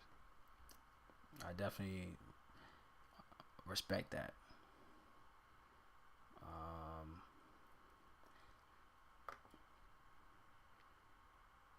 All right, let's keep it moving. I like Christian Kirk. Don't get me wrong, I like him, man. But shit, don't know the chemistry. I don't know. But, all right, so next guy, Elijah Moore. Like Elijah Moore, man. He's a dog, man. I'm glad he's back from his injuries. He's back on the field, healthy. And then we have the news that Flacco is the starting quarterback for the Jets. And we all know the narrative with him going against Baltimore. So, is Flacco worth it? I think Flacco's $4,800. I'm not sure. I think he's $4,700. I think he's $4,800. But to get a $4,800 Flacco going against his former team is something intriguing to look at. And he has a team, like, he has a good defense. He has a better offensive line. You know what I mean? He got pieces on the offense. You know what I mean? Like, you have more. I think they still kept, they got rid of Crowder. I think they kept Edwards. Did they keep Edwards? Not saying he was he was good, but let me just double check.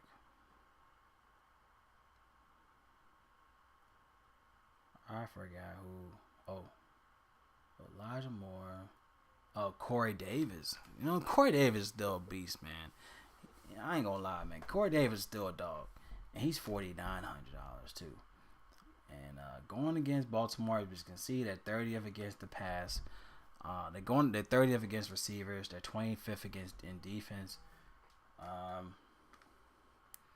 Let's just make sure that's true. So yeah, Ravens. Look at it. Ravens is red all over. So you got they're red. They're 25th against passing yards. They're 25th in yards in general. They're 26th against the pass attempt. They're 26th against the pass to touchdowns. So it shows. It shows. You know, maybe Flacco. Hey, but I like Elijah Moore, $5,100. He's one of those guys, man. Elijah Moore reminds me of DeAndre Hopkins. Like, he's all over the field. You know what I mean? Like, he takes every type of route. He's not like a deep route. He takes any type of route. You know what I mean? So Elijah Moore, I like him a lot. He's young, fast. You know, it just sucked that, you know, he had that injury by the end of the year to where it kind of hindered him. But yeah, so yeah, Flacco, yeah. I seen that in the Patrick said, I seen that with the Vikings top receivers. Yeah, like the Vikings is always one or the other that go off. But Flacco against his old teams, it definitely is intriguing. I wouldn't be surprised. Like, I would have, I'm gonna tell you this right now. I will have a Flacco lineup because it's for him and that. I think he's $4,800. Oh yeah, you got Berrios. Totally forgot about Berrios. And Berrios to me was like he was like a Hunter Renfro, you know? Like, Berrios wasn't a slouch, you know what I mean? Like, he was like a mix of Edelman. He like a mix of Edelman and Renfro. You know what I'm saying? So you got a good team. You got a good core of receivers. Like, you got Corey Davis that's good with the deep routes. You got Elijah Moore that's can pick up any route. And then you got a Berrios. He's more of those like Berrios, like one of those guys that come in there like the slot. He's like a slot back, like a slot receiver. Also one of those guys like Renfro, like a red zone threat with a slot play. You know what I'm saying? So Jets could be a nice spot. So give me Elijah Moore. I like Elijah Moore. I mean, this whole team is cheap. Corey Davis, $4,900 for Corey Davis. Elijah Moore, 51. I just think the snaps. I gotta look more into the snaps, but it looked like Corey Davis got more snaps only because Elijah Moore was hurt. But Elijah Moore coming back in, his value is up there. It shows that he's a 5.1 in value, which is great to see. Elijah Moore. Let me see what Barrios is. If he's 3K, give me some Barrios. 4,000 for some Barrios, man. 4,000 for Braxton Berrios. That looks good, man. 4,000 for some Berrios. He did good last 4 games. He had 11, 15, 27. And that's without, don't get me wrong, that's without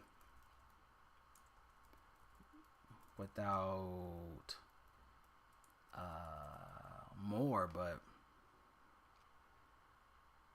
you know what I'm saying? Like, Barrios no slouch. 4,000 for some Barrios, man.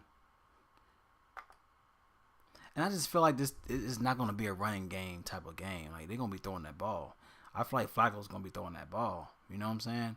So, you get yourself a Elijah Moore and maybe Barrios and utility, man. I like some Barrios, man, but I like Barrios. I like Elijah Moore. Corey Davis is one of those guys, man. Like, he's just more of a deep route player. You got Elijah Moore that's all over the field. You got Braxton that's gonna come out with the slot. Like, I like both of these guys, man. Let me go ahead and plug them in there. Favorite plays. Let's go for value.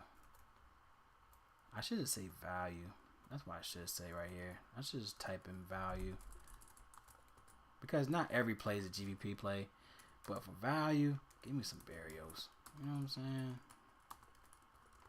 Barrios is a nice value. I think Marvin Jones is a good value. I'm not saying GPP. I'm just saying he's good value. But give me some Elijah Moore. I think Elijah Moore than play.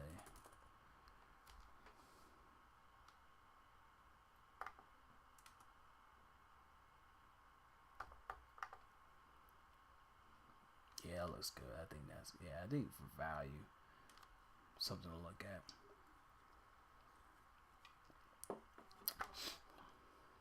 Jets will air it out. I like the Jets Jet stack. Yeah, I agree with you, man. Like, I just think the Jets is not going to run the ball. Like, they're going to be throwing that ball.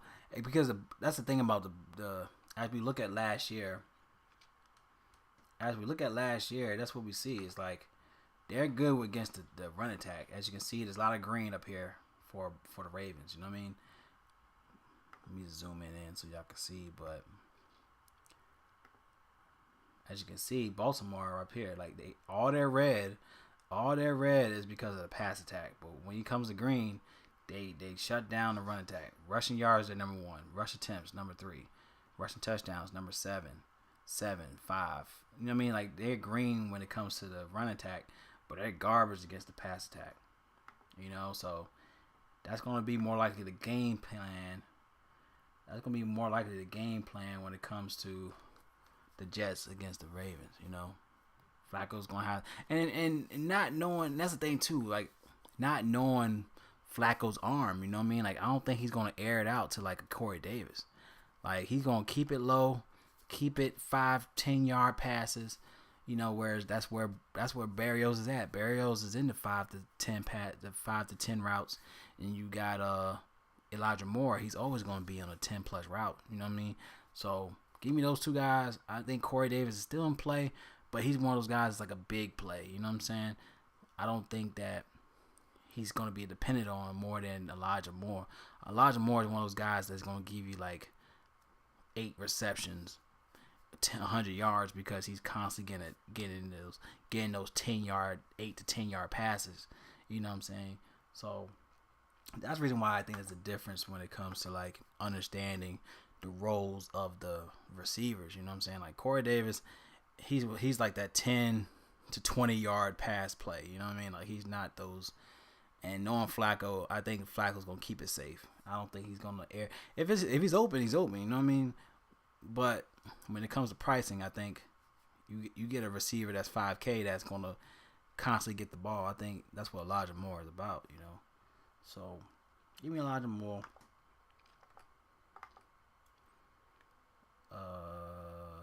There you go. Short, accurate passes. That's all you need. You know. All right. Hopefully he's accurate. You know, hopefully. That's the hope. All right, let's keep it going. See if we can find some more value. You got Sammy Watkins. We talked about Sammy Watkins. I don't know. He's more of a question mark he's just more of a question mark when it comes to Rodgers. But one guy in particular, just for his price point, man, is Randall Cobb. Randall Cobb is $3,400. You know what I mean? We know that's going to be Rodgers' right-hand man is Randall Cobb. I think for $3,400, man, you can't go wrong with a Randall Cobb. So there's nothing more to say about that. Like we know the history when it comes to Randall Cobb and Rodgers, and he's only $3,400. Like if that's not value, I don't know what is. But shit, could be a GPP. Randall Cobb is value GPP all day. And the reason why I say that is because when they got rid of Scantling and Adams, you gotta look at Randall Cobb, man. Talk about value.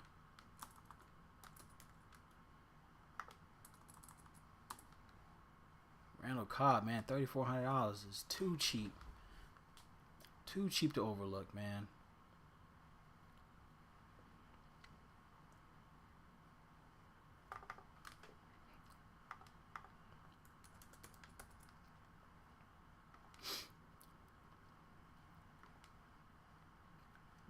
All right, let's look into.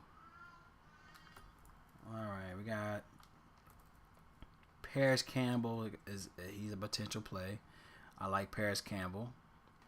He's something to look at. He's not really getting the snap count. That's my concern with Paris Campbell, is his snap count. But definitely someone to look at. Because it's not just going to be Pittman, you know what I mean? So, Paris Campbell is in play.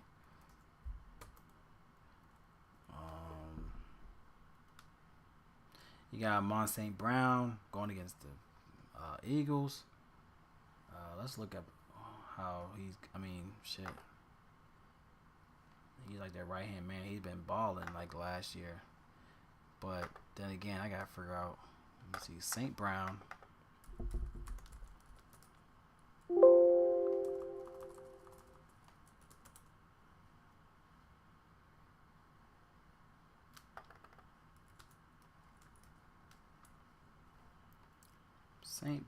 Amon St. Brown. Now, he was tearing it up like the last 5 games, man. Not last 6 games. He had 25, 15, 24, 26, 38, 29. That boy was cooking, man. But he's going against Philly defense. Like, not sure if that's something we have to look into. I mean, he was like their only receiver with Hawkinson, you know. But looking at the pass attack with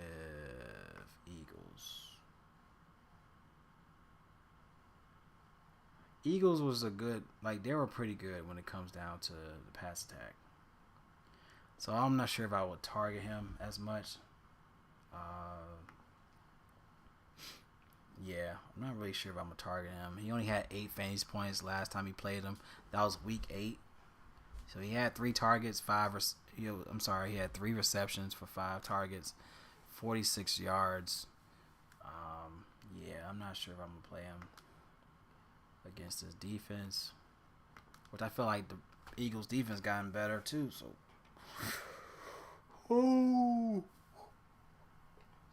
wee. All right, man, we gotta kick it. We gotta finish this up, man. That's one thing I hate about this is. One thing I hate about football, man, digging into football is the receivers. I hate it. Especially week 1.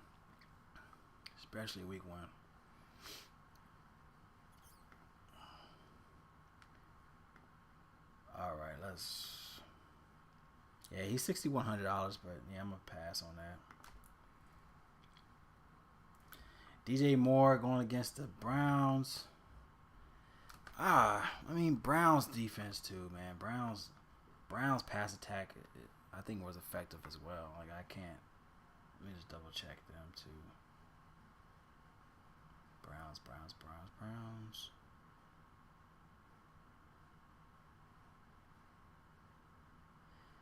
Yeah, we see a lot of green. Like Browns defense was not bad. Like there's a lot of green when it comes down to their passing, even running. So yeah, I'm gonna pass on. And that's the thing too. Like a lot of people was looking at like what's his name, Baker Mayfield and DJ Moore, but he's gonna have to throw. I mean, that's gonna be a tough. I mean, that's one thing about DJ Moore. He's a bigger receiver. He can get down the field, you know. But Baker, man, he's a small dude. When he gets that pressure on him, he's not gonna see DJ Moore, man. So he's gonna have a hard time trying to find him. So I'm gonna pass on DJ Moore. I think DJ Moore is effective in the long run, but not when it comes down to the Browns defense. I'm gonna leave that alone. And he's what, 6,000. I mean, he's always been around that price tag anyway, so I'm gonna leave him alone. All right, Michael Thomas. He was limited in practice yesterday. I'm gonna look into that, but he's only 5,700. But I really feel like he's gonna be higher owned just because of him coming back into the game. But he is playing against the Falcons. You know what I mean? It's not like he's going against a garbage defense. So Michael Thomas is someone I like here, but maybe longevity as he gets his feet wet. When he gets his feet wet into the game, you know what I mean? I think that's somebody later down the line I'm gonna look at. But right now, into week 1, I think he's just gonna feel the pace. I mean, because last time he played, man, the speed of the game definitely changed. So I don't think he's gonna be as effective week 1. I think as the game persists, he'll get better, understand the speed of the game, getting himself more into the, you know what I mean? Like he's trying to warm himself back into the game. So the game is gonna be definitely faster paced. So I don't think week 1 is somewhere you could target a Michael Thomas coming into the week 1. You know what I mean? So I'm gonna pass on Thomas, and on top of that, he's limited in practice. We gotta look into that news. That's too much. I ain't got time for question marks. You know what I'm saying? Like week 1, I am not trying to dictate question marks. You know what I'm saying? So I'm gonna leave him alone. Yeah, he said Thomas will be rusty. Yeah, I want to see him succeed. Obviously, I want to see him do good, but he's gonna have to, like you said, he's rusty. He's gonna have to understand the game, the pace of the game, get himself together. You know what I mean? And that's what week 1 is about. You know what I mean? If he ain't playing the preseason, week 1 is like a preseason. It's like week 1, week 2, week 3 is like a preseason for actual like football players. Because obviously we don't see them playing the whole game in the preseason to dictate how they're going to be. So week 1 and week 2 and week 3 are like preseasons for the actual players to get themselves out the rust. You know what I mean? And no one got time. I ain't got time to be worried about someone that's already questionable. You know what I mean? Coming into the game. Like so Thomas, I think later into the season is going to be effective. Because we get to see how he adjusts. But right now, until week 1, I'm going to leave his ass alone. Yeah, leave his ass alone. Let me know what y'all think. Let me know if anybody else I'm missing. And the receivers. Let me know who's your favorite receiver. Let me know, is there anybody that's value that you think you see? You see any value than the ones I'm looking at, you know? Let me know. Because right now, I'm about to dig into tight ends.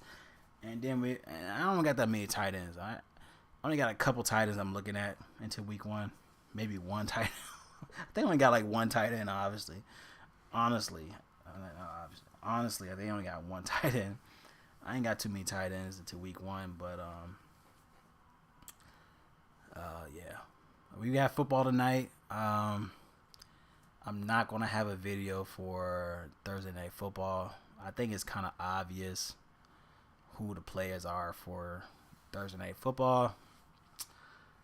Yeah, I'm more so gonna do a lot of parlays for the Thursday Night Football, but yeah, I'm gonna leave it. I think that's a waste of my money. I ain't gonna touch it, man. So I'm gonna leave that game alone. I'm gonna be doing more so parlays for tonight's game, but not digging into the actual game. So you ready for tight ends? Yeah, I think I'm ready for tight ends. It's all right. Let's get into tight ends. I was gonna do a break, but I just think we should just knock it out. I think tight ends kind of obvious of what I'm looking into. There's not too many tight ends I'm looking in. So it might be short and sweet when it comes to tight ends. But yo, appreciate y'all. Appreciate Pat, man. Especially you, Pat. Appreciate you being on the chat. Just to have a discussion. You know what I mean? It's good to have. I mean, I do live because I just want to knock it all out at once. So when people want to go to my video, they get everything at once. But it's also great to have people that stays into the chat and have actual discussions. So I appreciate Pat staying on live. Even though the other people that's on live, Prince, that's my dude. I knew him for a while as well. He's a Line Star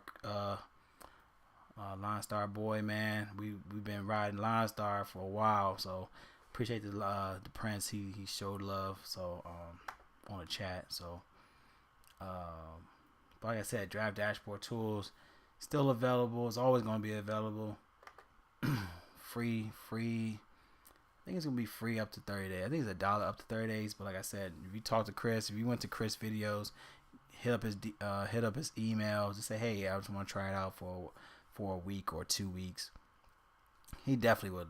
He's just a great guy that can actually do that for you. So definitely check that out. But like I said, Draft Dashboard is, to me, is like, if you just want to know what's going on, it's a great tool to know what's going on, and it does all the work for you. But if you're like me and you want more information and not just, someone telling you, hey, this guy's a good play, then you dig into other avenues. Like you got Roto Grinders, you got Osmo, you got Line Star, you got all those other programs that give you more in depth, obviously.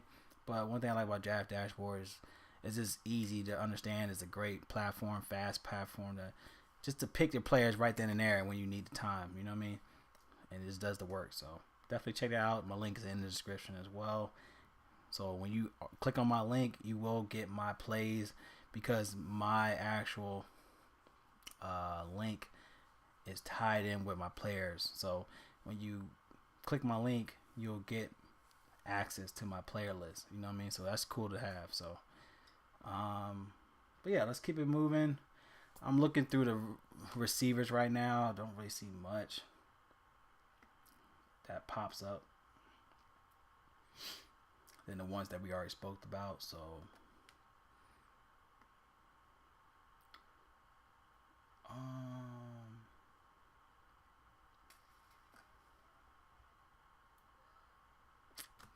I was looking at Rhonda Moore. I just don't know. I'm not sure if I want to put a trigger on Rhonda Moore. Cause Rhonda Moore was like more. He's like a Curtis Samuel in my opinion. Like he's one of those guys that's in like the backfield, slants, one of those screens, like a screen receiver. And he also like one of the guys that go all over the place, but he's more like a screen receiver. He's like a Curtis Samuel. If I could give him if I could say who he reminds me of, he reminds me of Curtis Samuel. He's just in the back.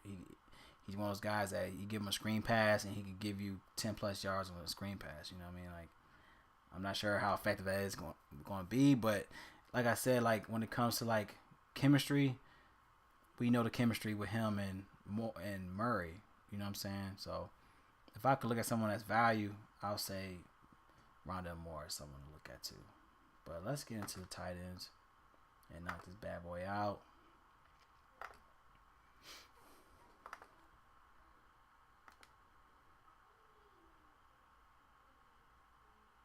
Hey, appreciate you, man. I appreciate you going live. Yeah, when it comes to football, man, I just like I'd rather go live when it comes to football. Knock it all out in one take. It's just easier to go that way. I have an account on Draft Dashboard. Appreciate you, man. Appreciate you having that, man. It's a good tool. It's a great tool to have. It's one of those tools to have in your back pocket. I know that. Especially when you're on the go, like, oh shit, I need to get a lineup. I forgot my lineup. I literally go on Draft Dashboard. Hey, oh, I see stuff pop up. It'll pop up off the paper, and I'm like, okay, I can boom, boom, boom, throw it in there before lock. You know what I mean? So it's definitely helpful when you don't have the time. When you don't have the time to do research, it's a great tool to have. So it's one of those tools to have in your back pocket. I'm not saying it because I'm affiliated. I'm affiliated with them, but I say that because it's true. You know, it's just good to have. All right, let's get into the tight end side. Okay, of course you got Mark Andrews.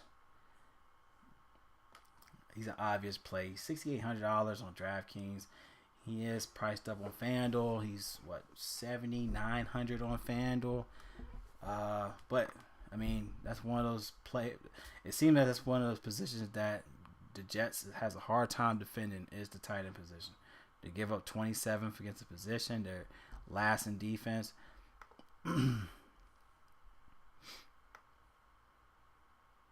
As you can see here, they were bad in defense. As you can see, there's a lot of red when it comes to the pass attack. They had a lot of red. But one thing we know about Lamar is his right hand man is still there. So Mark Andrews is definitely a play. Cash, GPP, he's a play. I mean, you can't deny it. I mean, that's his only guy. You know. I hope to improve on NFL DFS this season because I have yet to cash on it. I feel like don't go hard when it comes to like week 1 to week 3. That's my opinion. I always use that as my one of my tools. Like I always say, week 1 to week 3, you're literally watching them grow. You know what I'm saying? Like you're watching each team grow. You're watching their chemistry grow. You watching if their defense is sucking on week 1, they're gonna get better as the week comes along. So I'll just say don't go heavy on football. Don't go heavy on football in week 1 and week 3. And on top of that, also focus on the correct type of tournaments. You know, stick to the cash tournaments. Stick to the cash tournaments. You know, instead of you losing $50 on GPPs, you could be profiting $50. You know what I'm saying? So stick to cash when it comes to football, and it's okay to I got profit to where I could put a couple lines in GPP. It's okay to do that. You know what I mean? But it's all about having fun. It's all about having fun and still profit. You know what I mean? So when it comes to NFL, I mean, and when it comes to any sport, know your bankroll. Focus on your bankroll management. Focus on the type of tournaments you're in. You know, focus on the small tournaments. Get on the small tournaments of cash, double ups. I'd rather have $25 and double it up to $50 than to lose $25 every day. You know what I'm saying? So keep it in mind. It's a race. It's not a race. It's a marathon. When it comes to any type of DFS, it's always a marathon, not a race. You know what I'm saying? It's best to constantly profit every day than to lose every day. So keep that in mind. If you're trying to figure it out, stick to those low tournaments and cash tournaments to get easier profit margins. And then it's okay, hey, I won $25 yesterday. I'm gonna put $3 into the Millie Maker. I'm not $3, like $20. Like, oh, I made $100 this week. I made $100 this week. I'm gonna put $20 of that into the Millie Maker and see what happens. But that's because you could do that when you understand your tournament selection. It's all about your tournament selection and what type of tournament. You can't expect to win so much money when you got sharks that know way more information you do. You got sharks all over the place. A lot of people already know who the sharks are. You know what I'm saying? So when it comes to these type of tournaments, and that's with any type of sport. No, if you know you only spend like $50 to $100 a week, I'd rather you spend that on small tournaments and let those small tournaments be cash. Single entries, double ups is my thing. Double ups and single entries. You know what I'm saying? And keep it small tournaments. And then once you're able to, have enough money of profit to I'm gonna use this profit to play a lineup in the Millie Maker or a lineup in the 100K. you could do that. You know what I'm saying? So, yeah, of course, man. Any type of questions y'all got, like I said, I'm always available.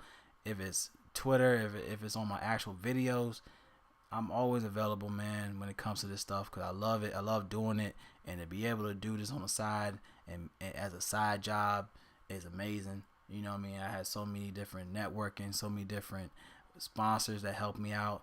So I appreciate y'all. I appreciate the sponsors. But like I said, it's all about, it's a marathon when it comes to this DFS stuff. A lot of people want to win now, but you have to understand what you're doing first. You gotta know what you're doing. You know what I'm saying? You can't be just putting your money. You're just basically putting your money in the water, man. So let that money be in good use. It's definitely number one is always gonna be tournament selection. All right.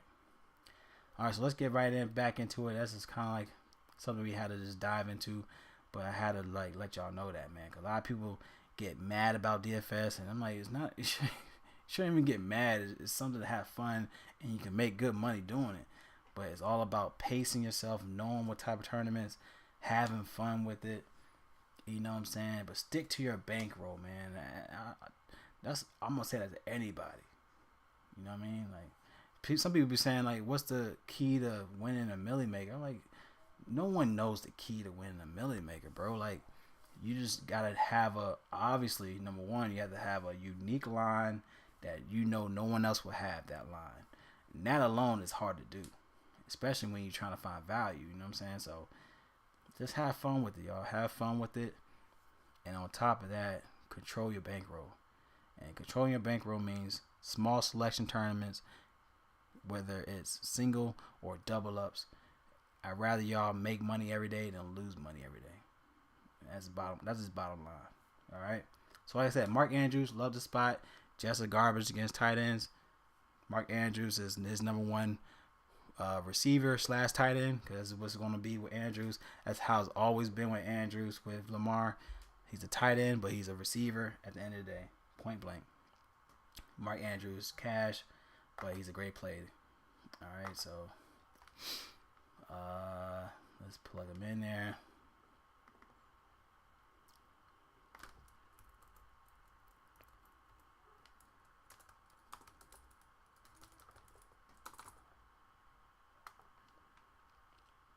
Next play we have is,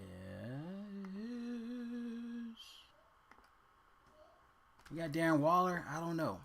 Darren Waller is always iffy. I don't know. Last time he played the Chargers, he had 15. As you can see, he had 15-4. But with these new pieces, when it comes to Devontae Adams, I don't know how they're going to utilize him. I mean, he was their receiver. Without Adams, he was their receiver. But now he has to adjust who he was and now become the tight end. You know, now he's going to have to figure out that, yes, now I'm a tight end now. He was the receiver. When it was the Raiders, he was the receiver. But now he has to take a step back, do more blocking schemes, and then become the tight end. So I'm not sure about Waller. I like his price, but I'm just not sure about it. I'd rather go to someone I'm sure about, which is Andrews, than to go to someone I'm not sure about. And we don't know, like I said, when it comes to week one, we don't know how they're going to utilize his offense. We don't know how they're going to utilize Waller. We know how they're going to utilize Renfro. We know how they're going to utilize Adams. But I think Waller's going to take a step back and become what he's supposed to be, a tight end. But he's a dog regardless. He is a dog. Another guy, Dallas Goedert. Was it Goedert? However you pronounce his name. He is a good spot, 4,500 on Draftkings. He is 57 on FanDuel. He's a good spot. Like I said, it's a different offense. You got AJ Brown, you got Devontae Smith, you got Sanders, you got, you know what I mean? Like, it's, the list could go on and on, but that's why I like Hurts, because Hurts has a lot of options. So I'd rather play Hurts knowing that he has options than to play the options, if that makes sense. I'd rather play the main focus, which is Hurts. I'd rather play Hurts as the main focus because he has so many options, but it's hard to play an option. You know what I mean? So he's a good position. He's a good spot. It's just hard to dictate if he's going to be a good play. Let's just look into Detroit in general.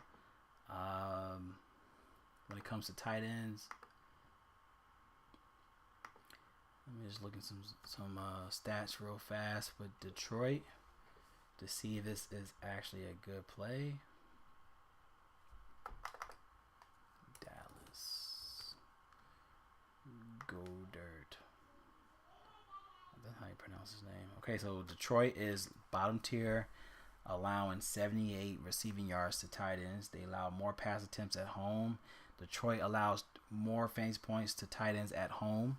I mean, that's something to look at. I mean, he's 4,500. I'll just say he's a good value. I'm not even gonna say he's like GPP. Sometimes we have to know the distinguish of. You have to be able to distinguish what's value and what's GPP. I just say he's value in the sense of his price point, but I don't expect him to have a ceiling game, which that's what GPPs is all about. The GPPs is all about someone that's value but has a high ceiling. You know what I'm saying? I don't see a high ceiling when you got so many options on this offense. But his price point is a good price point to where he can still give you 12 to 15 fantasy points, and that could be optimal with his price. You know what I'm saying? So I'll just go ahead and say he's a good value. I need to just change this list to say value and GPPs and not just GPPs. So let's go ahead and put value, and I'll just say Goddard. But I don't think he's GPP. I just think that if you got someone if you have like 40,000 left and you see Goddard on your list, he's an option to play. You know, I don't think he's GPP, but I think he'll give you the points you need to stay above water or stay in first place. You know what I'm saying? So let me also adjust my quarterbacks.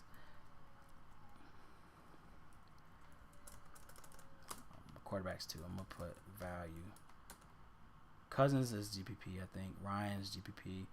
Lawrence could be GPP. Like, he could be a 20 fantasy points. Winston, he is GPP. I just think he has so much I don't know what I'm trying to say. I'll say value. Flacco. Value. Wentz.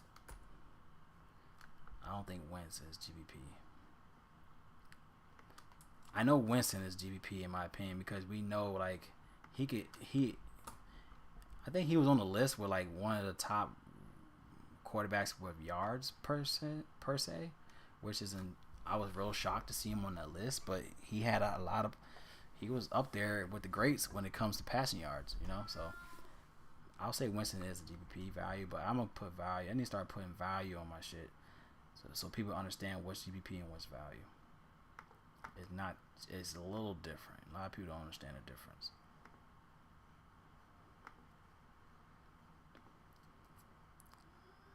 Okay, next play. My man Pat Fearsmith. I think that's how you pronounce his name, man. It's Pat Fearsmith. Pronounce Pat Fear. I should have did this before, but hey, I'm live, man. How to pronounce Pat Fearsmith? There it is. Pat Fryermuth. Oh man, I'm way off. What? Pat Fryermuth. Firemouth. Pat Fryermuth. Pat Firemouth. Let's slow it down. Pat Fryermuth. I like that. There we go. Pat Firemouth. All right, Pat Firemouth. I like this play for him. Now he was $4,200. He had 14 and 11 in the last two games against the Bengals. And we got to understand, I think we just got to look into the stats of Deontay Johnson. But one thing about quarterbacks that we have to understand too is that their safe haven is the tight end spot. And when we got to Mitch Trubisky, his focal point is not going to be so much on the receivers because of the type of zones he has to deal with. So many type of zones. He has to deal with so many type of what I'm trying to say. He has to have a better awareness of the game when it comes to defense, right? But one thing as a quarterback that you're always going to have a safe place is the tight end, because first thing you're gonna see when you hike that ball is the tight end. You're not gonna see the receivers unless you know the play, or you know where he's supposed to go, or you see an opening to a receiver. So I think Pat Freiersmith is a great option for when it comes to keeping Mitch Trubisky safe in the pass attack, if that makes sense. So he's only $4,200. I think it's a great value. He's like gave up trying to. He's like gave up trying to pronounce his name. But anyway, Pat, I think he's a great option at $4,200, just because when it comes down to a uninsured quarterback, the tight end's always going to be there to back him up. You know what I'm saying? So my man Pat, let's just call him. Yeah, every quarterback safety net. So when it comes to a questionable quarterback, let's just plug in my man Pat. We're just gonna call him our man Pat. All right, so I like Pat, Big Pat. I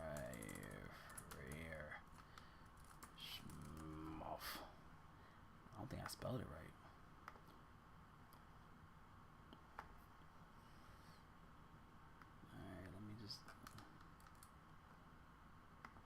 Pat Freiersmith.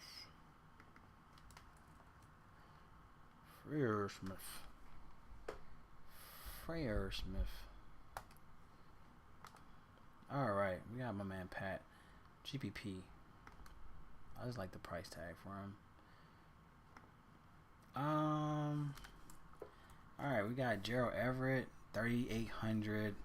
I'm not sure how they utilizing Gerald Everett. Who else is on the Chargers list of tight ends? I need to know that for sure if he's there. Chargers.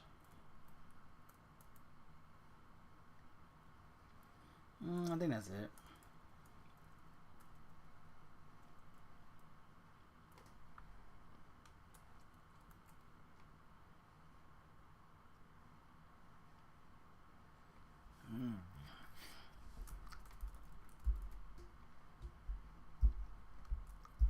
Conklin. I like Conklin too. Tyler Conklin, but they do have Ozuma. I think that's how you pronounce his name is Ozuma from the Bengals. So I'm not sure how they're gonna utilize Conklin with him. Yeah, because they have CJ here. CJ is $3,600. CJ is $3,600, and you got Conklin that's $3,500. So I say Ozuma's a good value play because he's just a big dude, man. That motherfucker's a big dude. So to have a big dude like that at $3,600, I think he's great value. I think it's a good value play. Uzuma.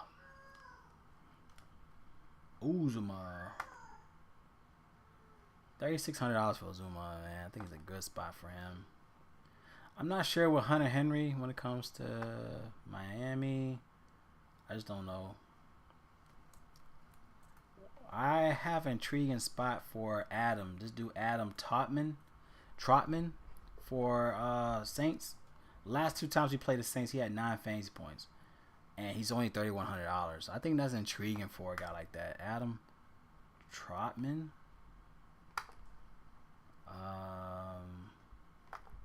Let me just see if he get more Trotman. Yeah, I like this guy a lot. Cheap. So he had a touchdown, which I'm looking like that's probably more of a red zone touchdown because he only had 1 target for a touchdown. But that's all it takes for that price tag. But he was 2,000. He was 2,800 in week 9, and then he was 2,500 in week 18 against Atlanta. But he had 4 receptions. He had 7 targets, 4 receptions, 47 receiving yards. Last time he played him with 9 fantasy points. He's in play. I really feel like he's in play when it comes down to this pass attack. If he just gets a touchdown on top of him giving like a couple more receptions, I think that's a good play for his price point. Yeah, I like Adam Trotman. I think he's a good spot for value. Yeah, give me some Trotman against this Atlanta defense. Let me see how Atlanta is against tight ends in general. All right, they say Atlanta is bottom tier, allowing 0.6 receptions, 0.6 receiving touchdowns to tight ends, but they are ranked fourth, allowing only 30 receiving yards to tight ends, which I don't care about that because I just need him to score. So I'm thinking he's more likely going to be effective in the red zone. So yeah, I don't care about his yardage. I don't really care about him getting yards. I just think that he's a good spot for red zone opportunity. So if you got a guy like that at $3,100, give me some Trotman. I think he'll be low on too. I think no one's really looking at him. So yeah, give me some Trotman action.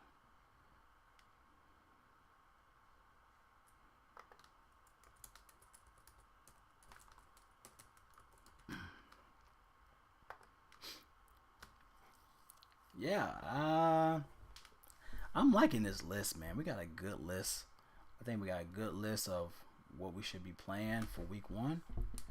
Like I'm looking below me right now. We got a good quarterback selection, good running back selection. We got good receiver selection, good tight end selection. I think that's about it for tight ends. I think I went through tight ends. I love going through tight ends. I feel like tight ends is kind of like either you know or you don't know. You know what I'm saying? Like I think that's a good spot for tight ends. Let's just get into defense.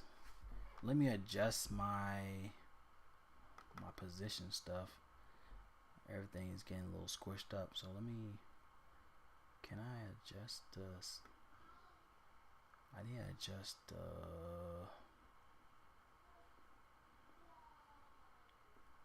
I need to try to adjust this shit. Hold on. Just a moment. Let me try to fix this.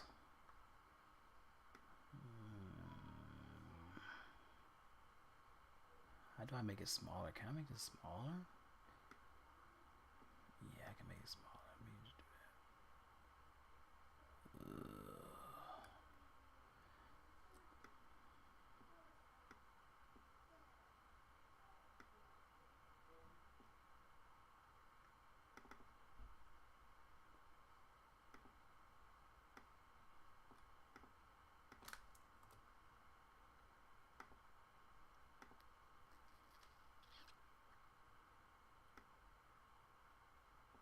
There we go.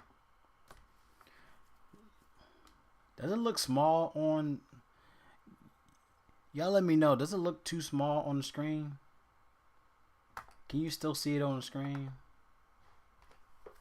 I had to shrink it just so you can see it, but let me know if you can't see it on the screen. Love the list. Thanks, Bob G.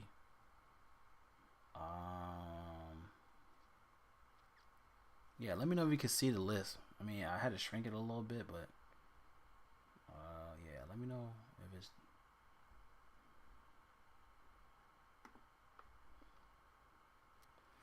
All right, let's like dive into the defense, which is gonna be real simple.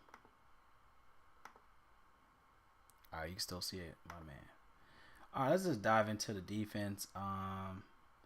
First of all, I really feel like you don't have to be too anal about defense. I think defense should be the last thing on your... If you're going to construct a lineup, defense should be the last thing on your mind, in my opinion. Because a lot of crazy shit happens when it comes to defense. So don't be so adamant of having a top defense with $4,000 defense. Don't be so adamant about that. If you have $3,000 remaining for a defense, then use a damn defense in $3,000. Don't try to go so crazy of, again, a $5K defense and only giving you a $2,000 defense results.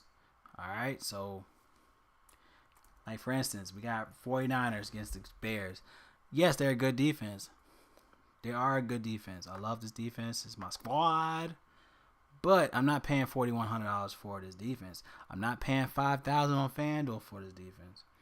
Another good defense. I like Colts. Colts for $3,900 is a good price I'd rather pay down for Colts for defense. I think that's a great defense position, price point.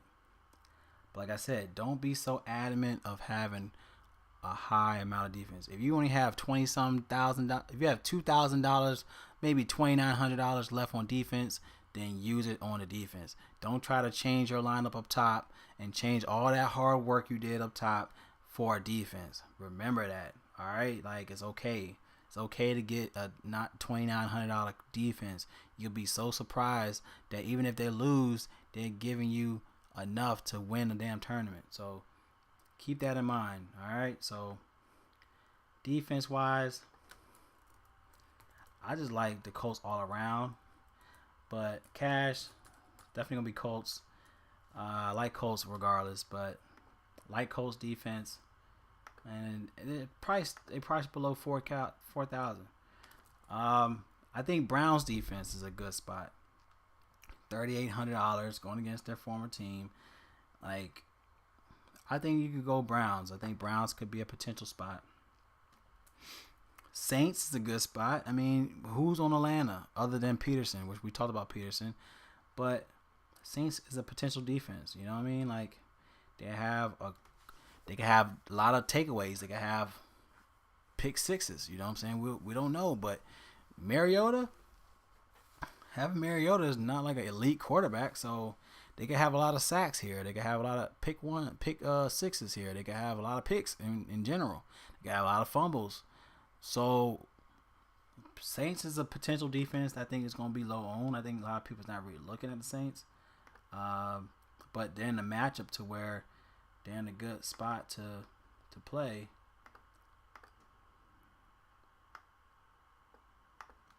So I'll say Saints. I say Browns too. I think Browns could give Baker Mayfield a hard trouble, man. Like, a lot of trouble. So I say Saints and Browns. I think Saints and Browns is a good spot, even if you don't want to go Colts, but they're still priced up. You know what I mean? So let's just try to find something low key. Like, for instance, Patriots defense. Patriots defense is $2,700, y'all. Like, $2,700. Yes, they have Tua and all that. Yes, a lot of hype. Yes, there's a lot of hype with that. But $2,700, and look, like, the offensive rank is 22nd. Like, Patriots defense, out of anything, no one ever is going to not talk about their defense. Like, yeah, their offense is probably mediocre, but one thing that's going to keep this Bill Belichick era in check is their defense. So let me scratch this GPP shit out, because now it's making me look like, let me just put Patriots in GP, like, cash.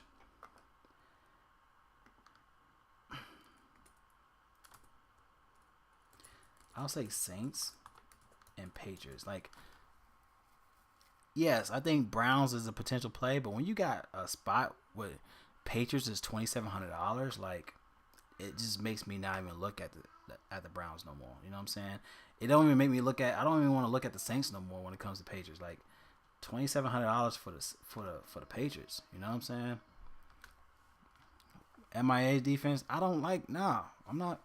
How much is their defense? I mean, yeah. You know what, Prince? Yes, I think Miami's defense also, because Mac Jones could be horrible. This game could be very low owned. This could be a low owned game, to where $2,600. Yes, you're right. I think $2,600 for Dolphins is good, but it's tough. I ain't gonna lie. It's gonna be tough to say, would you choose Dolphins or you choose Patriots? You know what I'm saying? Like, pick your poison. You feel me? But I think the upside to me is the Patriots defense. Upside wise. Let me just see something real quick. Let me see the last few games. This probably might change my whole mindset, because I don't know. Was it every time they play at Miami, they garbage?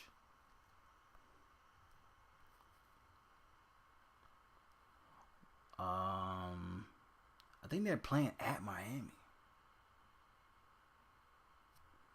Let's just find out. I need to find out, because It's always been an issue when Patriots go to Miami, if I'm not mistaken. It's always been that way. I don't know. I never knew why. Miami. Oh, I guess I gotta type Dolphins. Let me see something real quick with the defense. I could have sworn.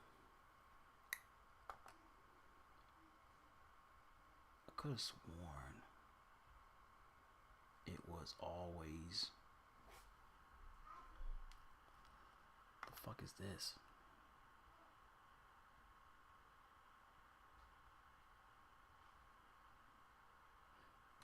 Nah. Oh shit. I ain't stop cussing on.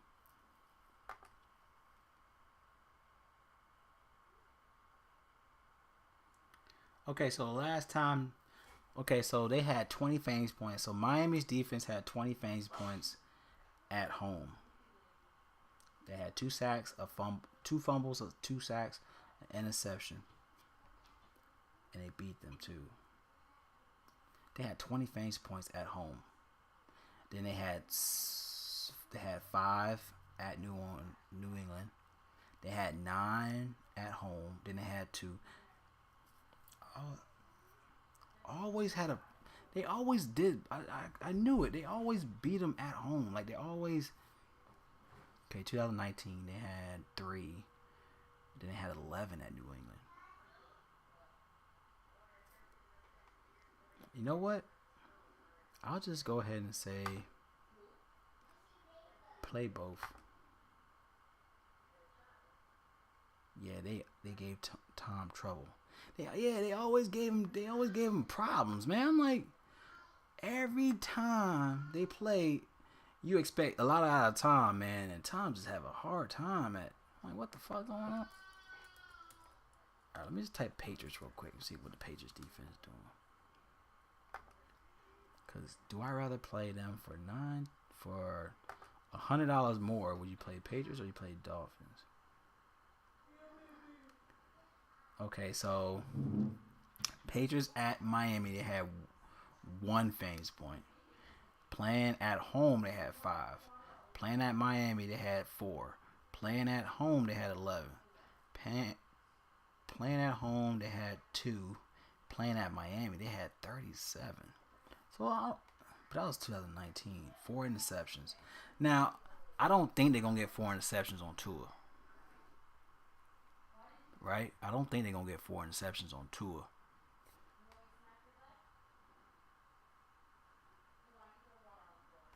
Playing at Miami. I'll just say, you know what, y'all? I'll say Dolphins. I think Dolphins going to give Matt Jones some problems. You know what? That's going to be the psychological shit. People gonna be like, oh, Patriots 2,700, and you're like, nah, man, fucking Dolphins 26, and then the whole time everyone's playing Patriots, and should be playing the Dolphins. I'll say Dolphins, GPP, $2,600. You know,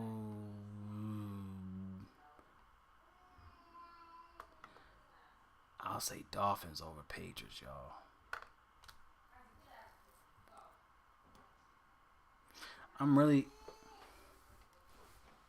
It really threw me off, man. But I think Dolphins is they playing at home again, right? They playing at home, and they gonna give Mac Jones some problems.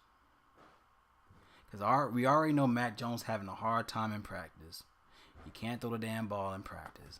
So how the hell you gonna throw the damn ball at Miami? We're playing Dolphins, y'all. I'm playing Dolphins. $2,600 for the Dolphins. I ain't gonna lie. It was hard. I ain't gonna lie, dog. I ain't gonna lie to y'all, man. It was pretty hard to choose that. Okay, so we got Washington, 2,500. Maybe Jags could be a better play because we don't know how Wentz is gonna do. I just feel like we know so much. I just feel like there's so much upside with Lawrence in this position against the Commanders. Washington defense is kind of beat up with Chase Young out still. Maybe Jaguars defense could be surprisingly good. Yeah. Yeah, I'm coming. Alright, so let me go dig into. Let's finish it up. I'm about to leave. I gotta leave in a little bit, y'all. So, Steelers, I don't think they have a chance. Bears, not with the Niners. Packers, not with the Minnesota.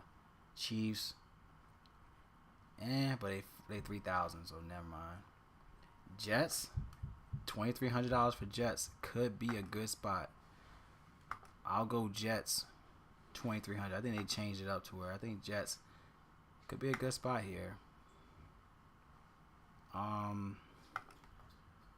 just think Lamar Jackson is getting overrated. You know what I mean? I think Lamar Jackson is overrated.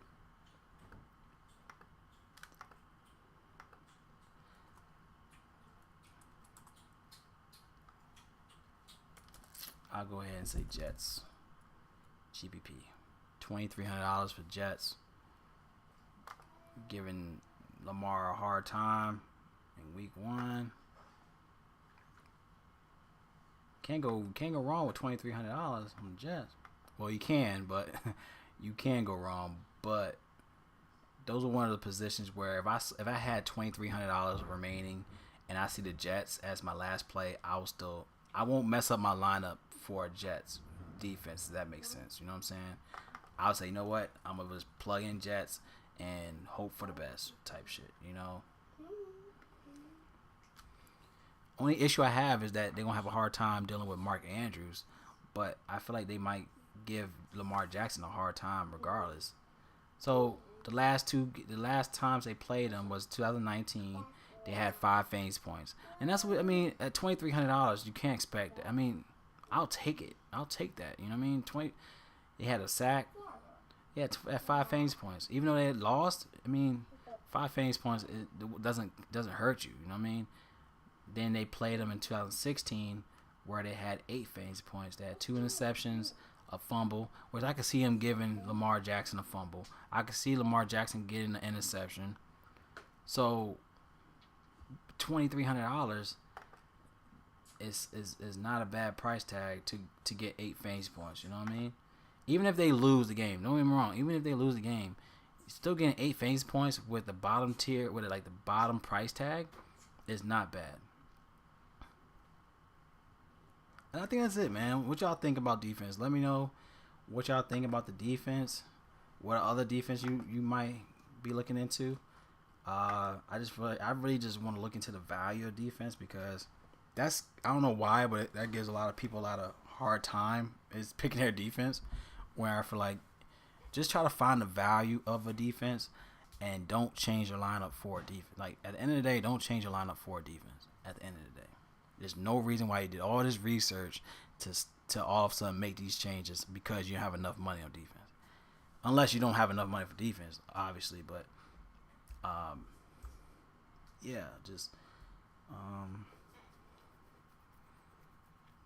mean, I just think that there's a lot of value in defense. You'd be surprised where a lot of spots that are $2,000 are the better spots, you know. So these are my favorite plays, y'all. If you like the video, like the stream, I appreciate everyone on the stream. Even if you got into it later for the week, hope y'all cash. Any questions, y'all can still hit me up on my Twitter. It's in the actual video itself. You see my Twitter tag below. But like I said, always still hit me up on YouTube or whatnot. But I love y'all. Y'all be safe. Y'all have an amazing week 1. And I'll talk to y'all soon. Peace.